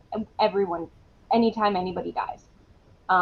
So just throwing someone into the dusk is, like, not a great idea if you are trying to not have spirit wardens swarming the area that you're in. That's a And good point. probably being hyper That's a good aware piece of lore to these. know Yeah. prior to throwing somebody off a boat. Yeah, so your character would know that, so I'm letting you know that. Yeah. Atreus's immediate thought is to then tie him up and shut him up. So gag and hog tie this fucking random individual and throw him in the backest corner of the fucking boat. Real quick, I just realized something that I forgot to mention earlier is Atreus, as a hound, you have a hunting pet with you. Yeah, what is my hunting pet? I don't know, what's your hunting pet? A dire capybara. Oh gosh. Okay, first of all, I feel that in my soul and I need one. But that's not what we're going for here. Because he's a sharpshooter, I think a bird makes more sense because it can see farther and can maybe signal a farther shot for him. Would you have a Really? raven? They're kind of the signature thing for your crew. I have a raven. His name is Nezron. Nezron the Raven. All right. I have, if I'm being honest, I've never gotten to play Blades in the Dark. I've listened to a bunch of APs, and this is my 4th game that I've run ever. So I don't really know all the rules. I go a lot based on vibes. So I have never watched an AP where people played with a animal, and I've never ran one with that. So we are fully making it up as we go. So you have a lot of leeway there. But right now, I'm imagining you're like the... Did you ever play the Egyptian Assassin's Creed? No. It was pretty fun. He's got a hawk. So I just imagine it's kind of like that. My immediate thought was like Mordecai from like Borderlands. I never played Borderlands, but sure, whatever. Go for it. He's a sniper with a bird. You are allowed. Cool. Anyway, so yes. So who was doing the tying up? Remind me. That was going to be Atreus. Atreus. Okay, perfect. So it kind of depends on how you want to handle things, but to me that kind of sounds like a finesse that you're trying to quickly, deftly tie him up in a way that he's actually going to stay tied up. I feel like it might fall under skirmish, maybe, because he's probably going to try and fight back. He's drunk. Yep, that also fully makes sense to me. Go for it. Okay. So basically, like, not necessarily tie up, but you're trying to, like, incapacitate him for the time being so that he does not continue to... I got a 3 and a 6. A 6, perfect. Okay, so you fully managed to tie him up. And I'm also going to say, because you got a 6, that you don't even need to worry about the other guy that fell in the water. Some of his buddies, like, kind of fish him out. And he's soggy and he's miserable, but he's not... he hasn't been dragged down to the depths by whatever is in the water.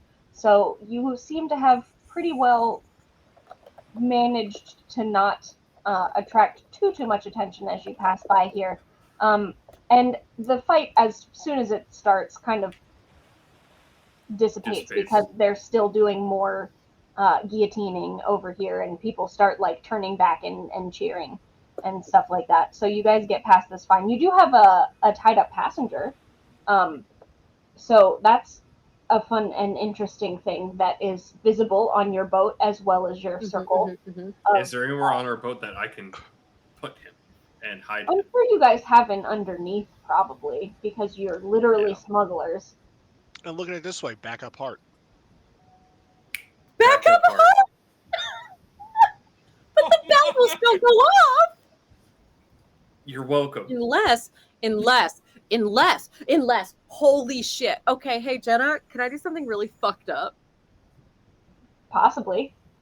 Okay, remember how we mentioned surgery and stuff earlier?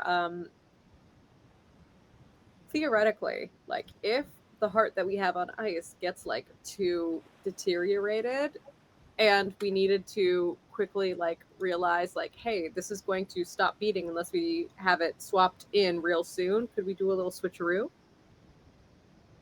Just put it in now. 2 hearts are better than 1. Make him a Time Lord. La-da-da-da. Look, I'll let you do that if you want to. I feel like you probably know that, doing literally open heart surgery on a boat without having the proper sterilized tools and stuff could be problematic. But Look at this guy. Thank you, Bear. Yeah. Well, they were complaining about ads. fixed it. Yeah, I may have it set. I just when I hit affiliate, I just left it set the way it was. I have no idea how often the ads are running. So No, I think Twitch has like a mandatory like ad now, unless you're subscribed. And it's so many. It's like every 15 minutes. Yeah, It's ridiculous. they're pretty short, but it's still. Anyway, well, thank you, Bear. Thank you very much. I'm just a humble bear. so that was the goal for support, for subscriptions. we did a So team. yeah, we're at a level 2 hype train. Let's go. Let's keep that going, y'all. All right. So while you guys do the hype. I'm gonna keep some complications rolling over here. So Okay. y'all move past Admiralty Park. You're doing all right. So you swing around this corner right, and there's another bridge around Grog Lane. And there are gondoliers here. They are doing sort of their normal job as like taxi service back and forth. But the thing about the gondoliers is this is an old gang, the gondoliers. So kind of think about it. The spirit wardens are the new and sanctioned way of dealing with ghosts. The old school way of dealing with ghosts is sort of the gondoliers. They have seen the horrors that are under this water. That's kind of their job. So they're a little bit taxi service and a little bit old school Ghostbuster curse breaker people. Some more Freedom so of navigation on the canal. Yeah, so you would know this about them. For most people, it's an Uber. But they know things about the canals. They've found things in the canals. They very frequently, the canals are their turf, and they frequently have to protect them from stuff that comes up from the canals. So gondoliers they've been around. Mm-hmm. And at this bridge over Grog Lane is sort of a normal. There's a one particular bar there that is pretty busy on this day, so there's always 1 or 2 gondoliers just waiting out front, sort of the same way that Ubers park in front of the airport. Just someone's going to need one. So there are gondoliers in front of you. You have an interesting thing, and there is a magic circle around you of the oil slick on the water is not around. This is very visible for people who would be looking for it, and I can tell you right now the gondoliers would be looking for it.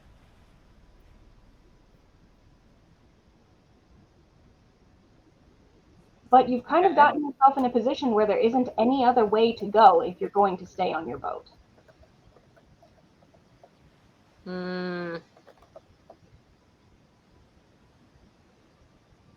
What are we doing, team? I think that we should get off the boat and get on this hype train. Heyo. Sorry, just shouting that out real quick. Can we petition the gondoliers It is to now let level us through? 3. Sorry, Gage, I couldn't hear you. Say that one more time. Can we petition the gondoliers to let us through? That sounds like it would be a consort roll. Is that what you're trying to do? You absolutely can. Yeah.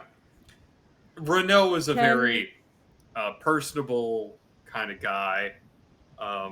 Used to trying to not swindle, but like, talk to people. I got a 4.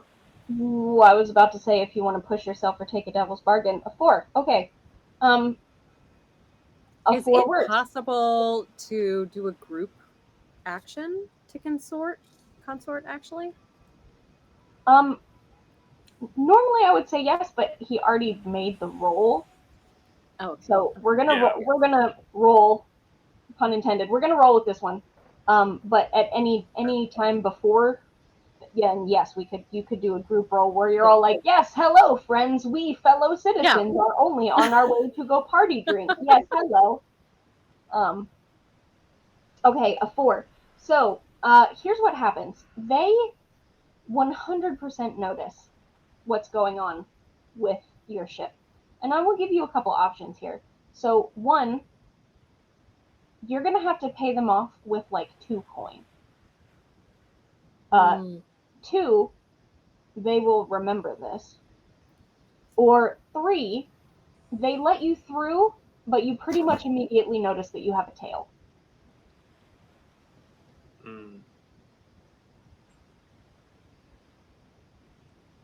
How many coin do we have as a crew? I believe have 0 as a whole coin. group, I want to say as a whole group you have 6, possibly. Let's check the sheet. Yeah, we got 6. At least on the Roll20 sheet, we got 6.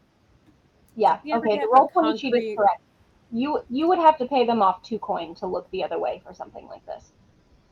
Did we ever Or we can deal with the tail. But did we get a concrete estimate of what this gig is paying? Oh, I forgot to tell you that. So a standard, there's like a set. A standard score is 6 coin. Okay. So a big score with serious loot would be 8 coin. I think in this particular situation, it would probably only be 6 coin, but you would get higher rep. Yeah, that's the thing with this score is it's not so much the coin, it's the rep and getting in with Spurlock. Yeah. Well, I think that we're still going to profit 4 coin from this moment if we use the 2. Yeah. Or we can deal with the tail.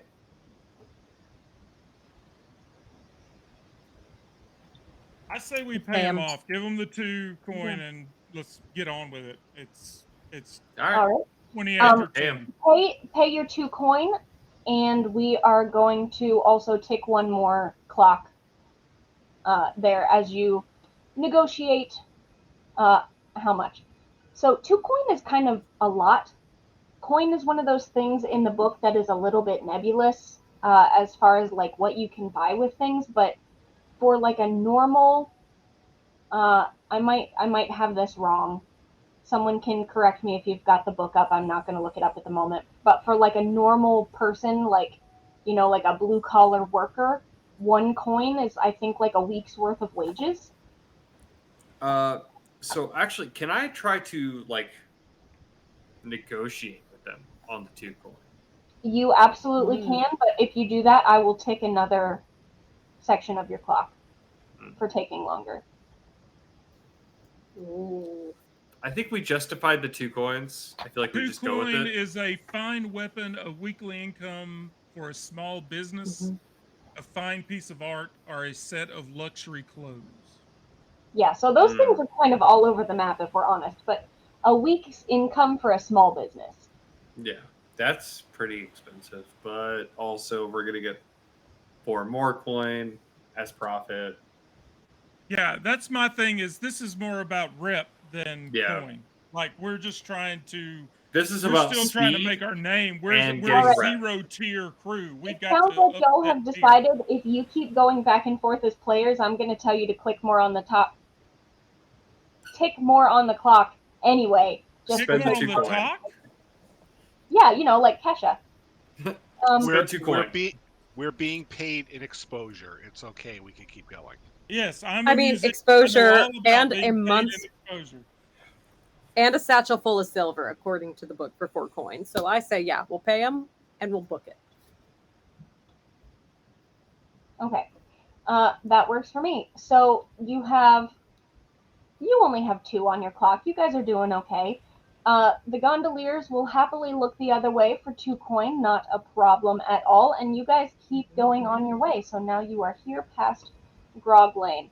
At this point, your friend, who you have kind of knocked unconscious and put down underneath, wakes up. It's not ideal down there for humans. Like it's not super like where you want to be if you're a person. Your stash area is more for like stuff. So he is not happy, and he's like starting to make some noise and bang around, even though he's still tied up. But you guys are still moving here. Okay. Yeah. Where are we?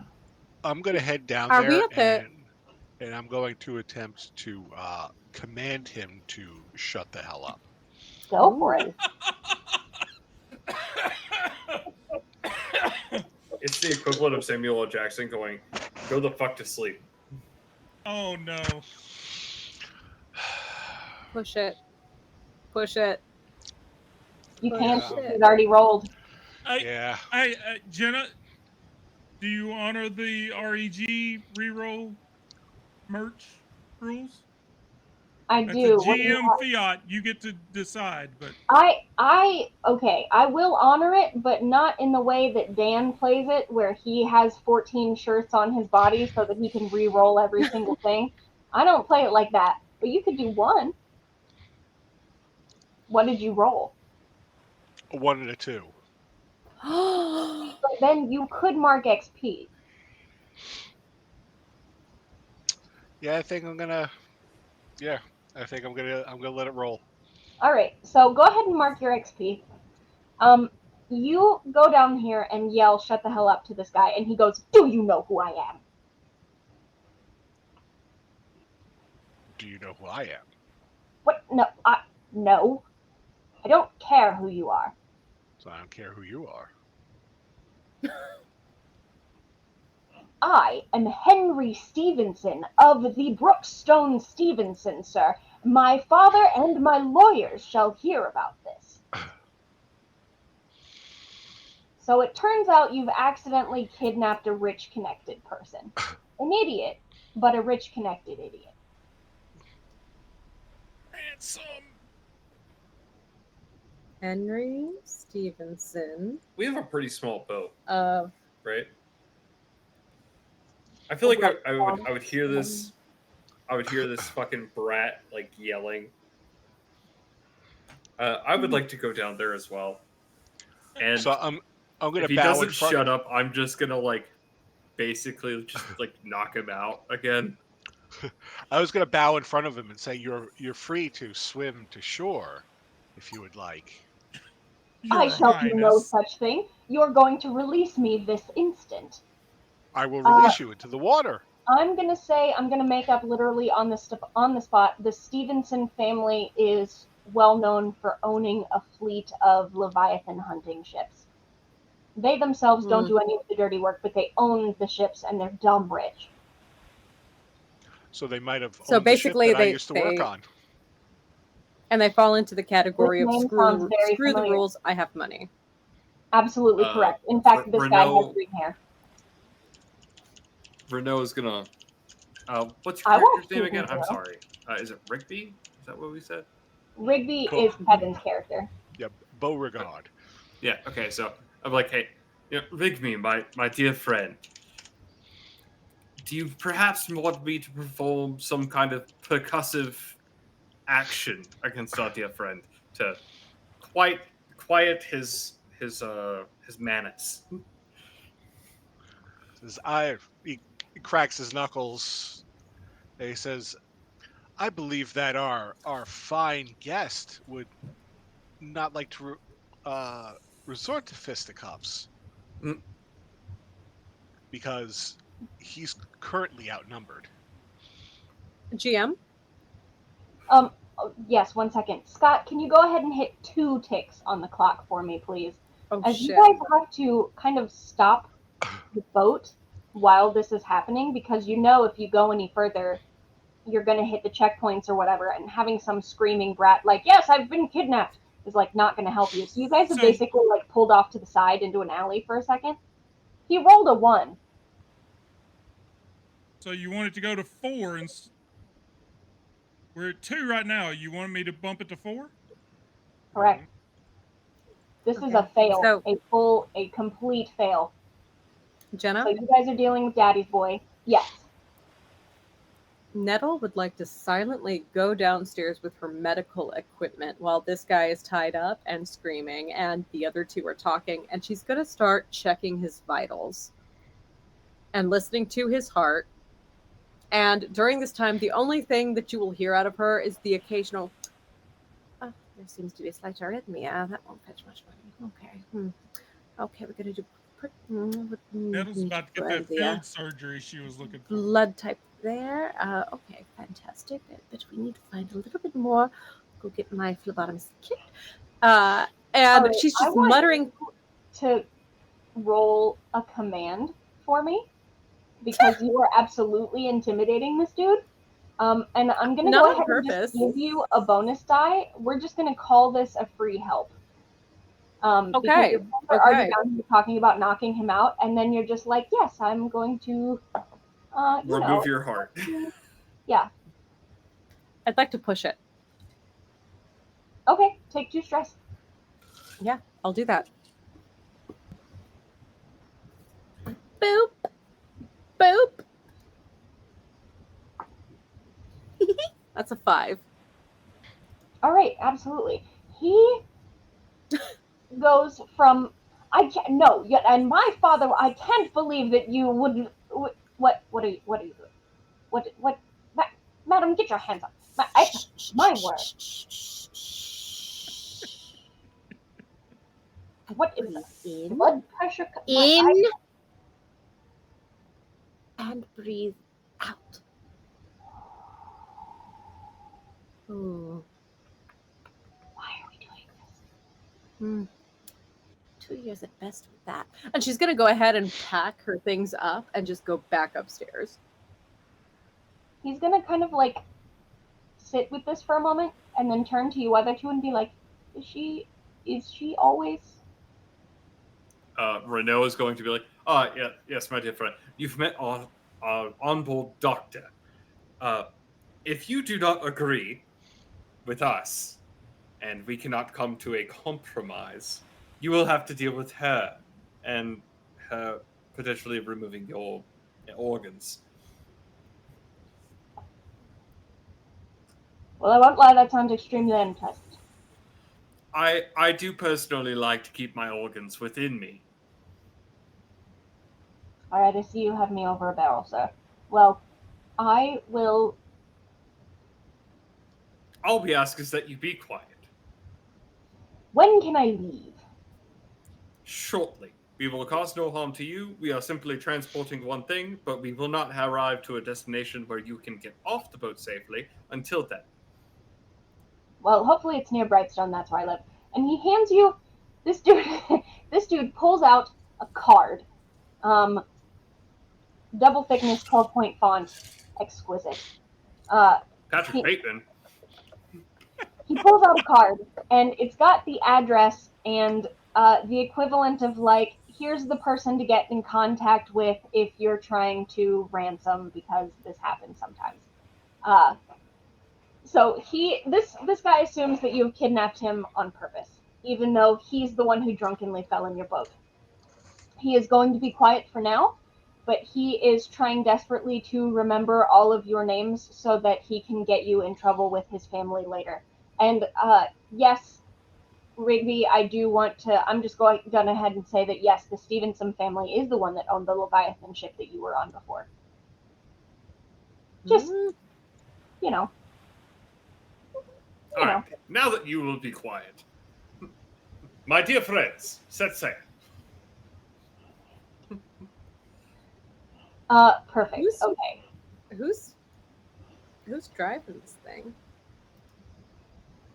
The ghosts. I figured I was. I never really specifically said I went down there. I was still up there driving the boat. I mean, I assumed so too. Yeah. So you guys are almost there. Here's kind of the thing, is that we just established that there are a bunch of executions happening in Admiralty Park, and you're not in the park anymore, and there are spirit wardens there sort of like policing and controlling the area. But this is still an evening of violence and rowdiness. There's sort of a general air of danger about. It's Valentine's Day, you know? It's So Valentine's Day version of The Purge. Love it. Valentine's Day, right? Where you I guys love are it. transporting a living, beating human heart. That's what Valentine's Day's all about in Duskfall. God. I'm sorry. I just saw the chat of just a reminder that all of this is being backed by the sweet tunes of Steely Dan. I don't actually know what Steely Dan sounds like, so. Hey 19 is probably their. I'll send you some stuff. They're brilliant. They are brilliant. They're really good. Anyway, there's the occult activity for the evening is high. So y'all reach a point, and let me just real quick look at the map here. You're near, we'll say, Boston's End.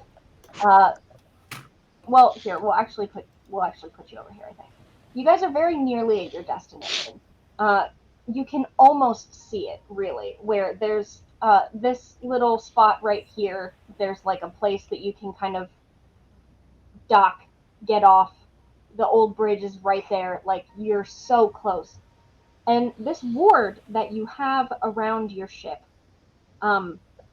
Nettle is sort of, because she's the one who just set it up and it's very fresh, it's not something that's like kind of seeped into the ship, so to speak. You have almost this sort of, it's almost like an aura, sort of like a sense about it that you still sort of feel. And you feel as you go over an area, almost not physical, but almost in the spirit realm, a bump that the ship goes over. Nobody else feels this. It's smooth sailing, but Nettle, because you feel that ward, right, where it sort of like bumps up over something and then kind of comes back down, just in the spirit realm. And you feel as it bumps, it feels like that bump sort of like moves underneath your ship. So there's something under your ship that has kind of, maybe we'll say, awakened or taken notice of the ward as it sort of slips and slithers away. But you know and slithers, okay.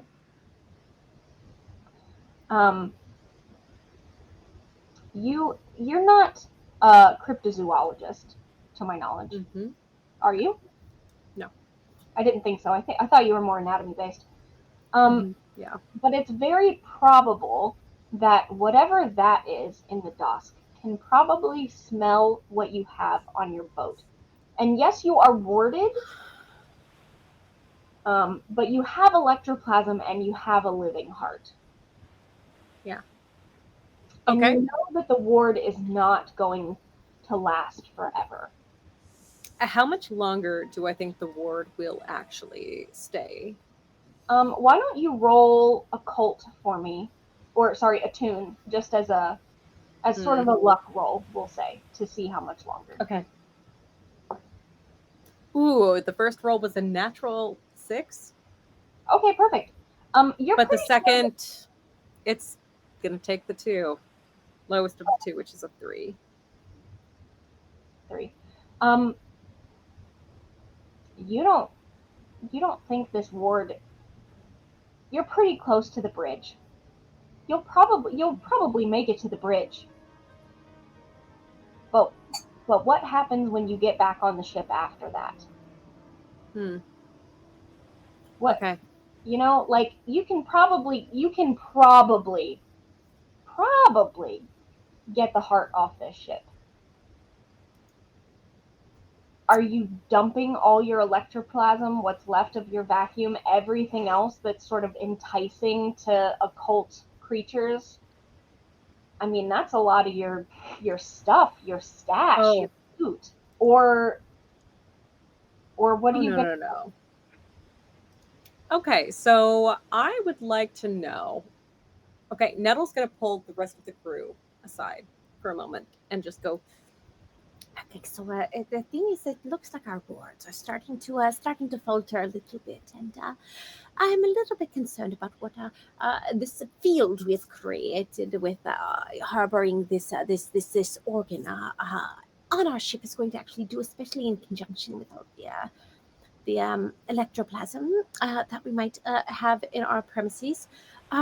So here's what I would suggest, and I'm going to pitch a plan that at this point it's imperative that we split up this heart from the rest of our more occult-centric stash.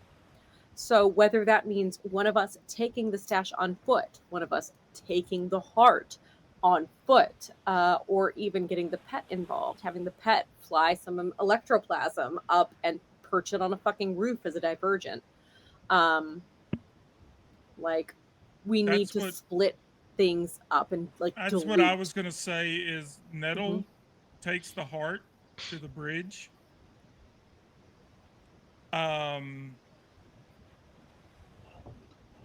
Beauregard and Beatrice.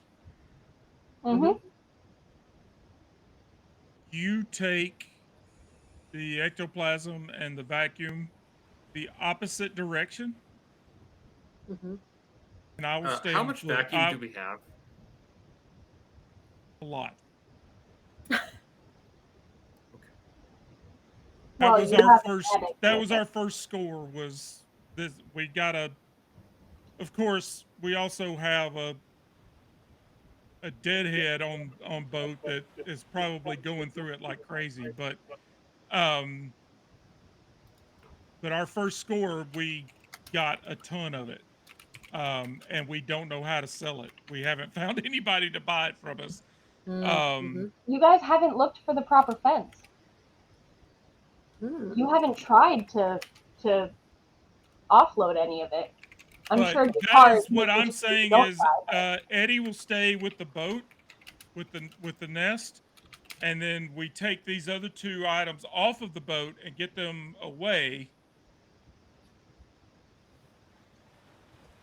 Nettle takes care of the score. Then we all meet back up at the nest and book it back to the dock. Here's what we're gonna do, because I have not been feeling well today, and my headache is starting to get worse. So we need to wrap up. Yeah. So I would like to handle it like this. I want the people going on foot to make a group roll. And we can discuss what kind of roll that's going to be for how the rest of it goes for you. And the people staying on the ship make a group roll for how that goes, and we'll kind of split it up there and call it the end. But I'm pretty sure what's going to happen is the next score, our next session, will kind of start with maybe not getting back together, but like dealing with the repercussions of this. Like, you still have the guy on your boat and stuff like that. So like, obviously there will still be downtime, but like we'll kind of get into the aftermath of it later. So for now, let's start with who is going on foot with the heart. Go ahead and make me a group roll for whatever that looks like for you. Okay. Is anybody going with me for that, or is it just me? I can go with. There's I mean, you guys can do it however you want to do it, obviously, because that's how Blade works. It seems to me like the most obvious one is prowl, really, when you're trying to like Mhm. stealth and sneak, you know, kind of get through Yeah. that way. I could also see like finesse. So it kind of depends on you guys, but so how group rolls So- work is one person leads, and then you both Okay. roll. Any success, the highest number between both of you count as what you guys get, and any failures adds more stress to the person who's leading. So which of you is leading? I'll lead it. Okay. So does prowl sound right to you? Do you have something? I like finesse. I think finesse would be more Nettle's speed to do a handoff. And I just dropped my second dice. It's fine. Mm-hmm. Sure. Then if that sounds right, then go ahead and roll finesse. Gage and Okay. Allie. For Atreus and Nettle. Well, that's a 1. Okay, so you take a stress. 1 or 2. Um,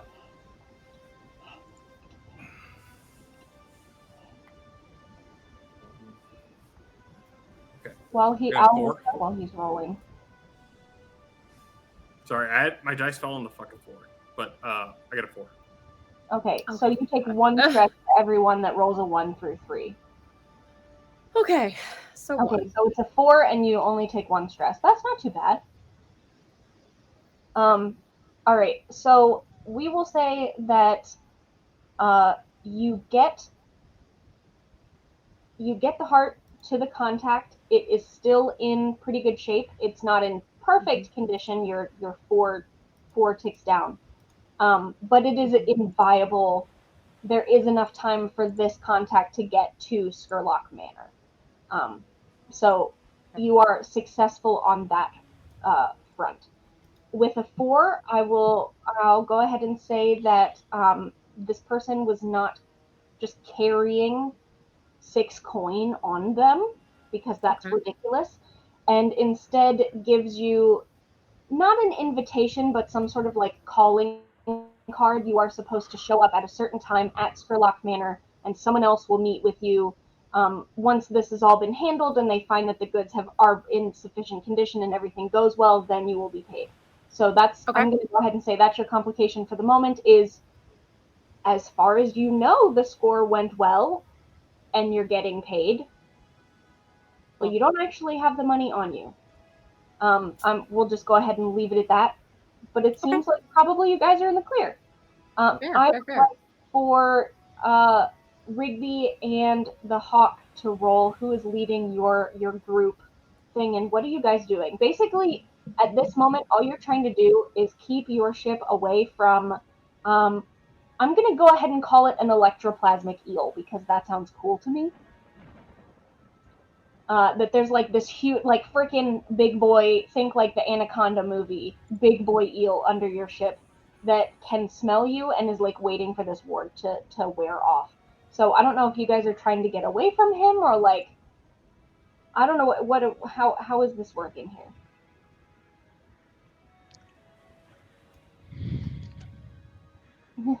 Meanwhile, Jakar's like, what if we eat it?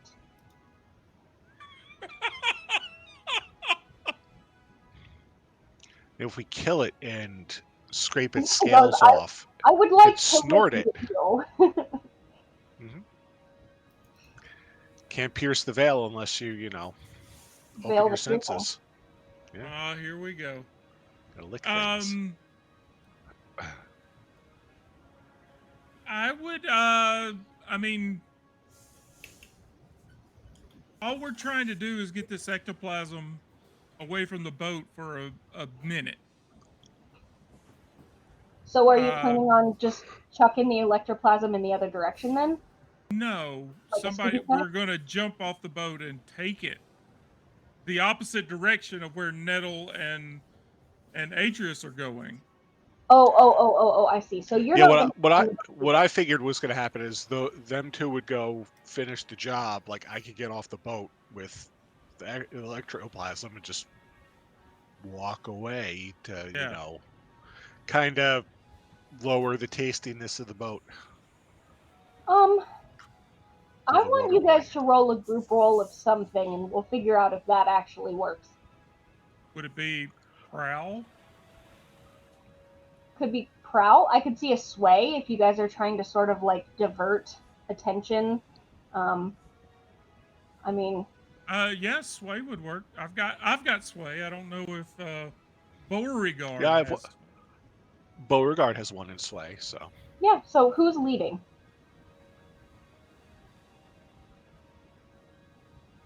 I have one.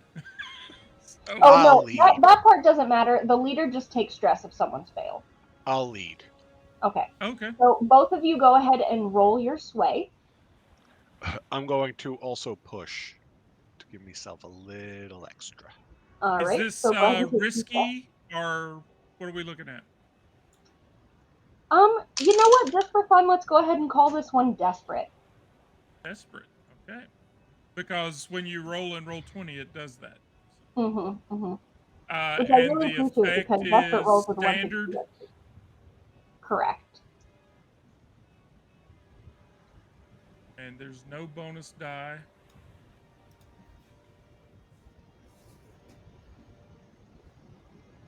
Got me All a right. 5. I rolled a 1 and a 2. Nice. Okay, so you take 1 stress, but you guys get a 5 collectively.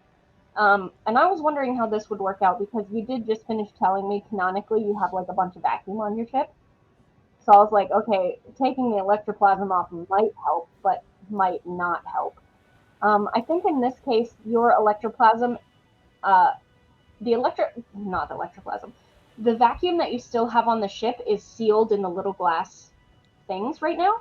The stuff that was open, Jakar took with him. So I think that's your saving grace here with a 5. I'm going to say that this thing likes your ship now.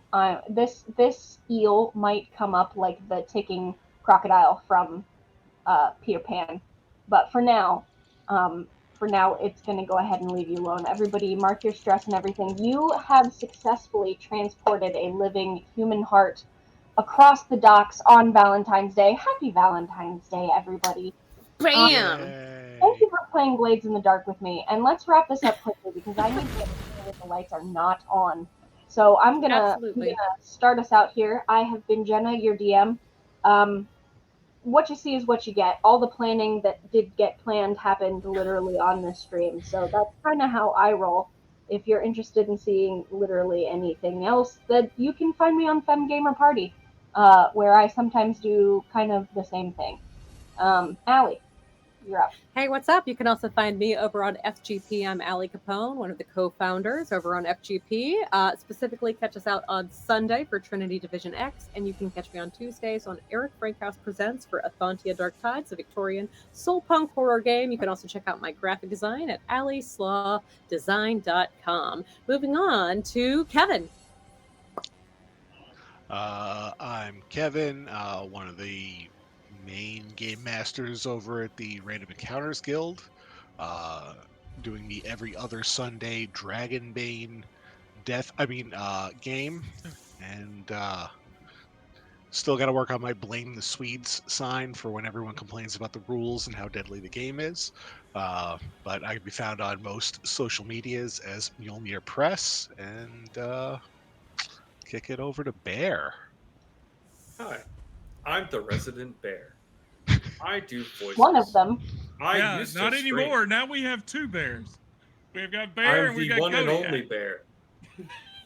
Ironically, you know what's really funny is that when I was streaming and I would make a character and I didn't want it to say Bear the Crusader, I would change it to Kodiak BTC. So like that was my go-to. But thank you guys for letting me play Blades of the Dark. This is my first time playing. I really enjoyed it. It was a good time. Thank you for joining us. You were lovely. And I am Guildmaster Ironically, Scott. I just finished reading I run things over at the Random Encounters Guild. We are a collective of rather cool people. A lot of fun to play with. We have a ton of fun jumping from system to system and playing different games. This Sunday night, we will be playing Ragnaborg, which is a Viking hack of Morkborg. And then we will jump back to Dragonbane. We do every other week in Dragonbane. This Sunday night should be the last session of Ragnaborg. And after that, I'm thinking I may run the Expanse after running the Telltale video game last night. I'm very excited about it, but I'm also I'm kind of getting an itch to run Blade Runner again, so we may run Blade Runner. Who knows? Let's go. And I've also got Cyberpunk Red. I would kind of like to run. I'm kind of interested in Cyberpunk Red, but yeah, the new Blade Runner case file is out, at least in PDF form. I may go ahead and pick it up and run a Blade Runner game. Who knows? But yes, this has been fantastic. Once again, Jenna, thank you for running Blades in the Dark for us. And thank you, Bear, for all the subs. Thank you, everyone in chat, for joining us and for getting us to we got to a level 3 hype train, didn't we, Allie? Yeah. Okay. Level 3 Yeah, hype train. that's a first on this channel. So thank you very much. So yeah, we real will quick, see you before we end. I do need to tell you that whenever you guys reconvene, you see that your stash of vacuum is a little lighter than you last remembered. Just throwing that out there. Wasn't me.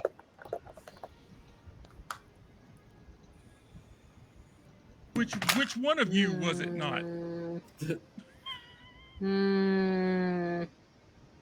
Okay, everyone. Anyway, good night. So tomorrow night, I will definitely be playing The Expanse. I will be back out here playing The Expanse tomorrow night because I almost canceled this so I could play The Expanse. I'm very excited about it. But then Sunday night, we will be playing Ragnaborg here on stream. Can't wait to see you. I hope everyone has a fantastic weekend. Talk to you later. Good night, everybody. Good night, everyone.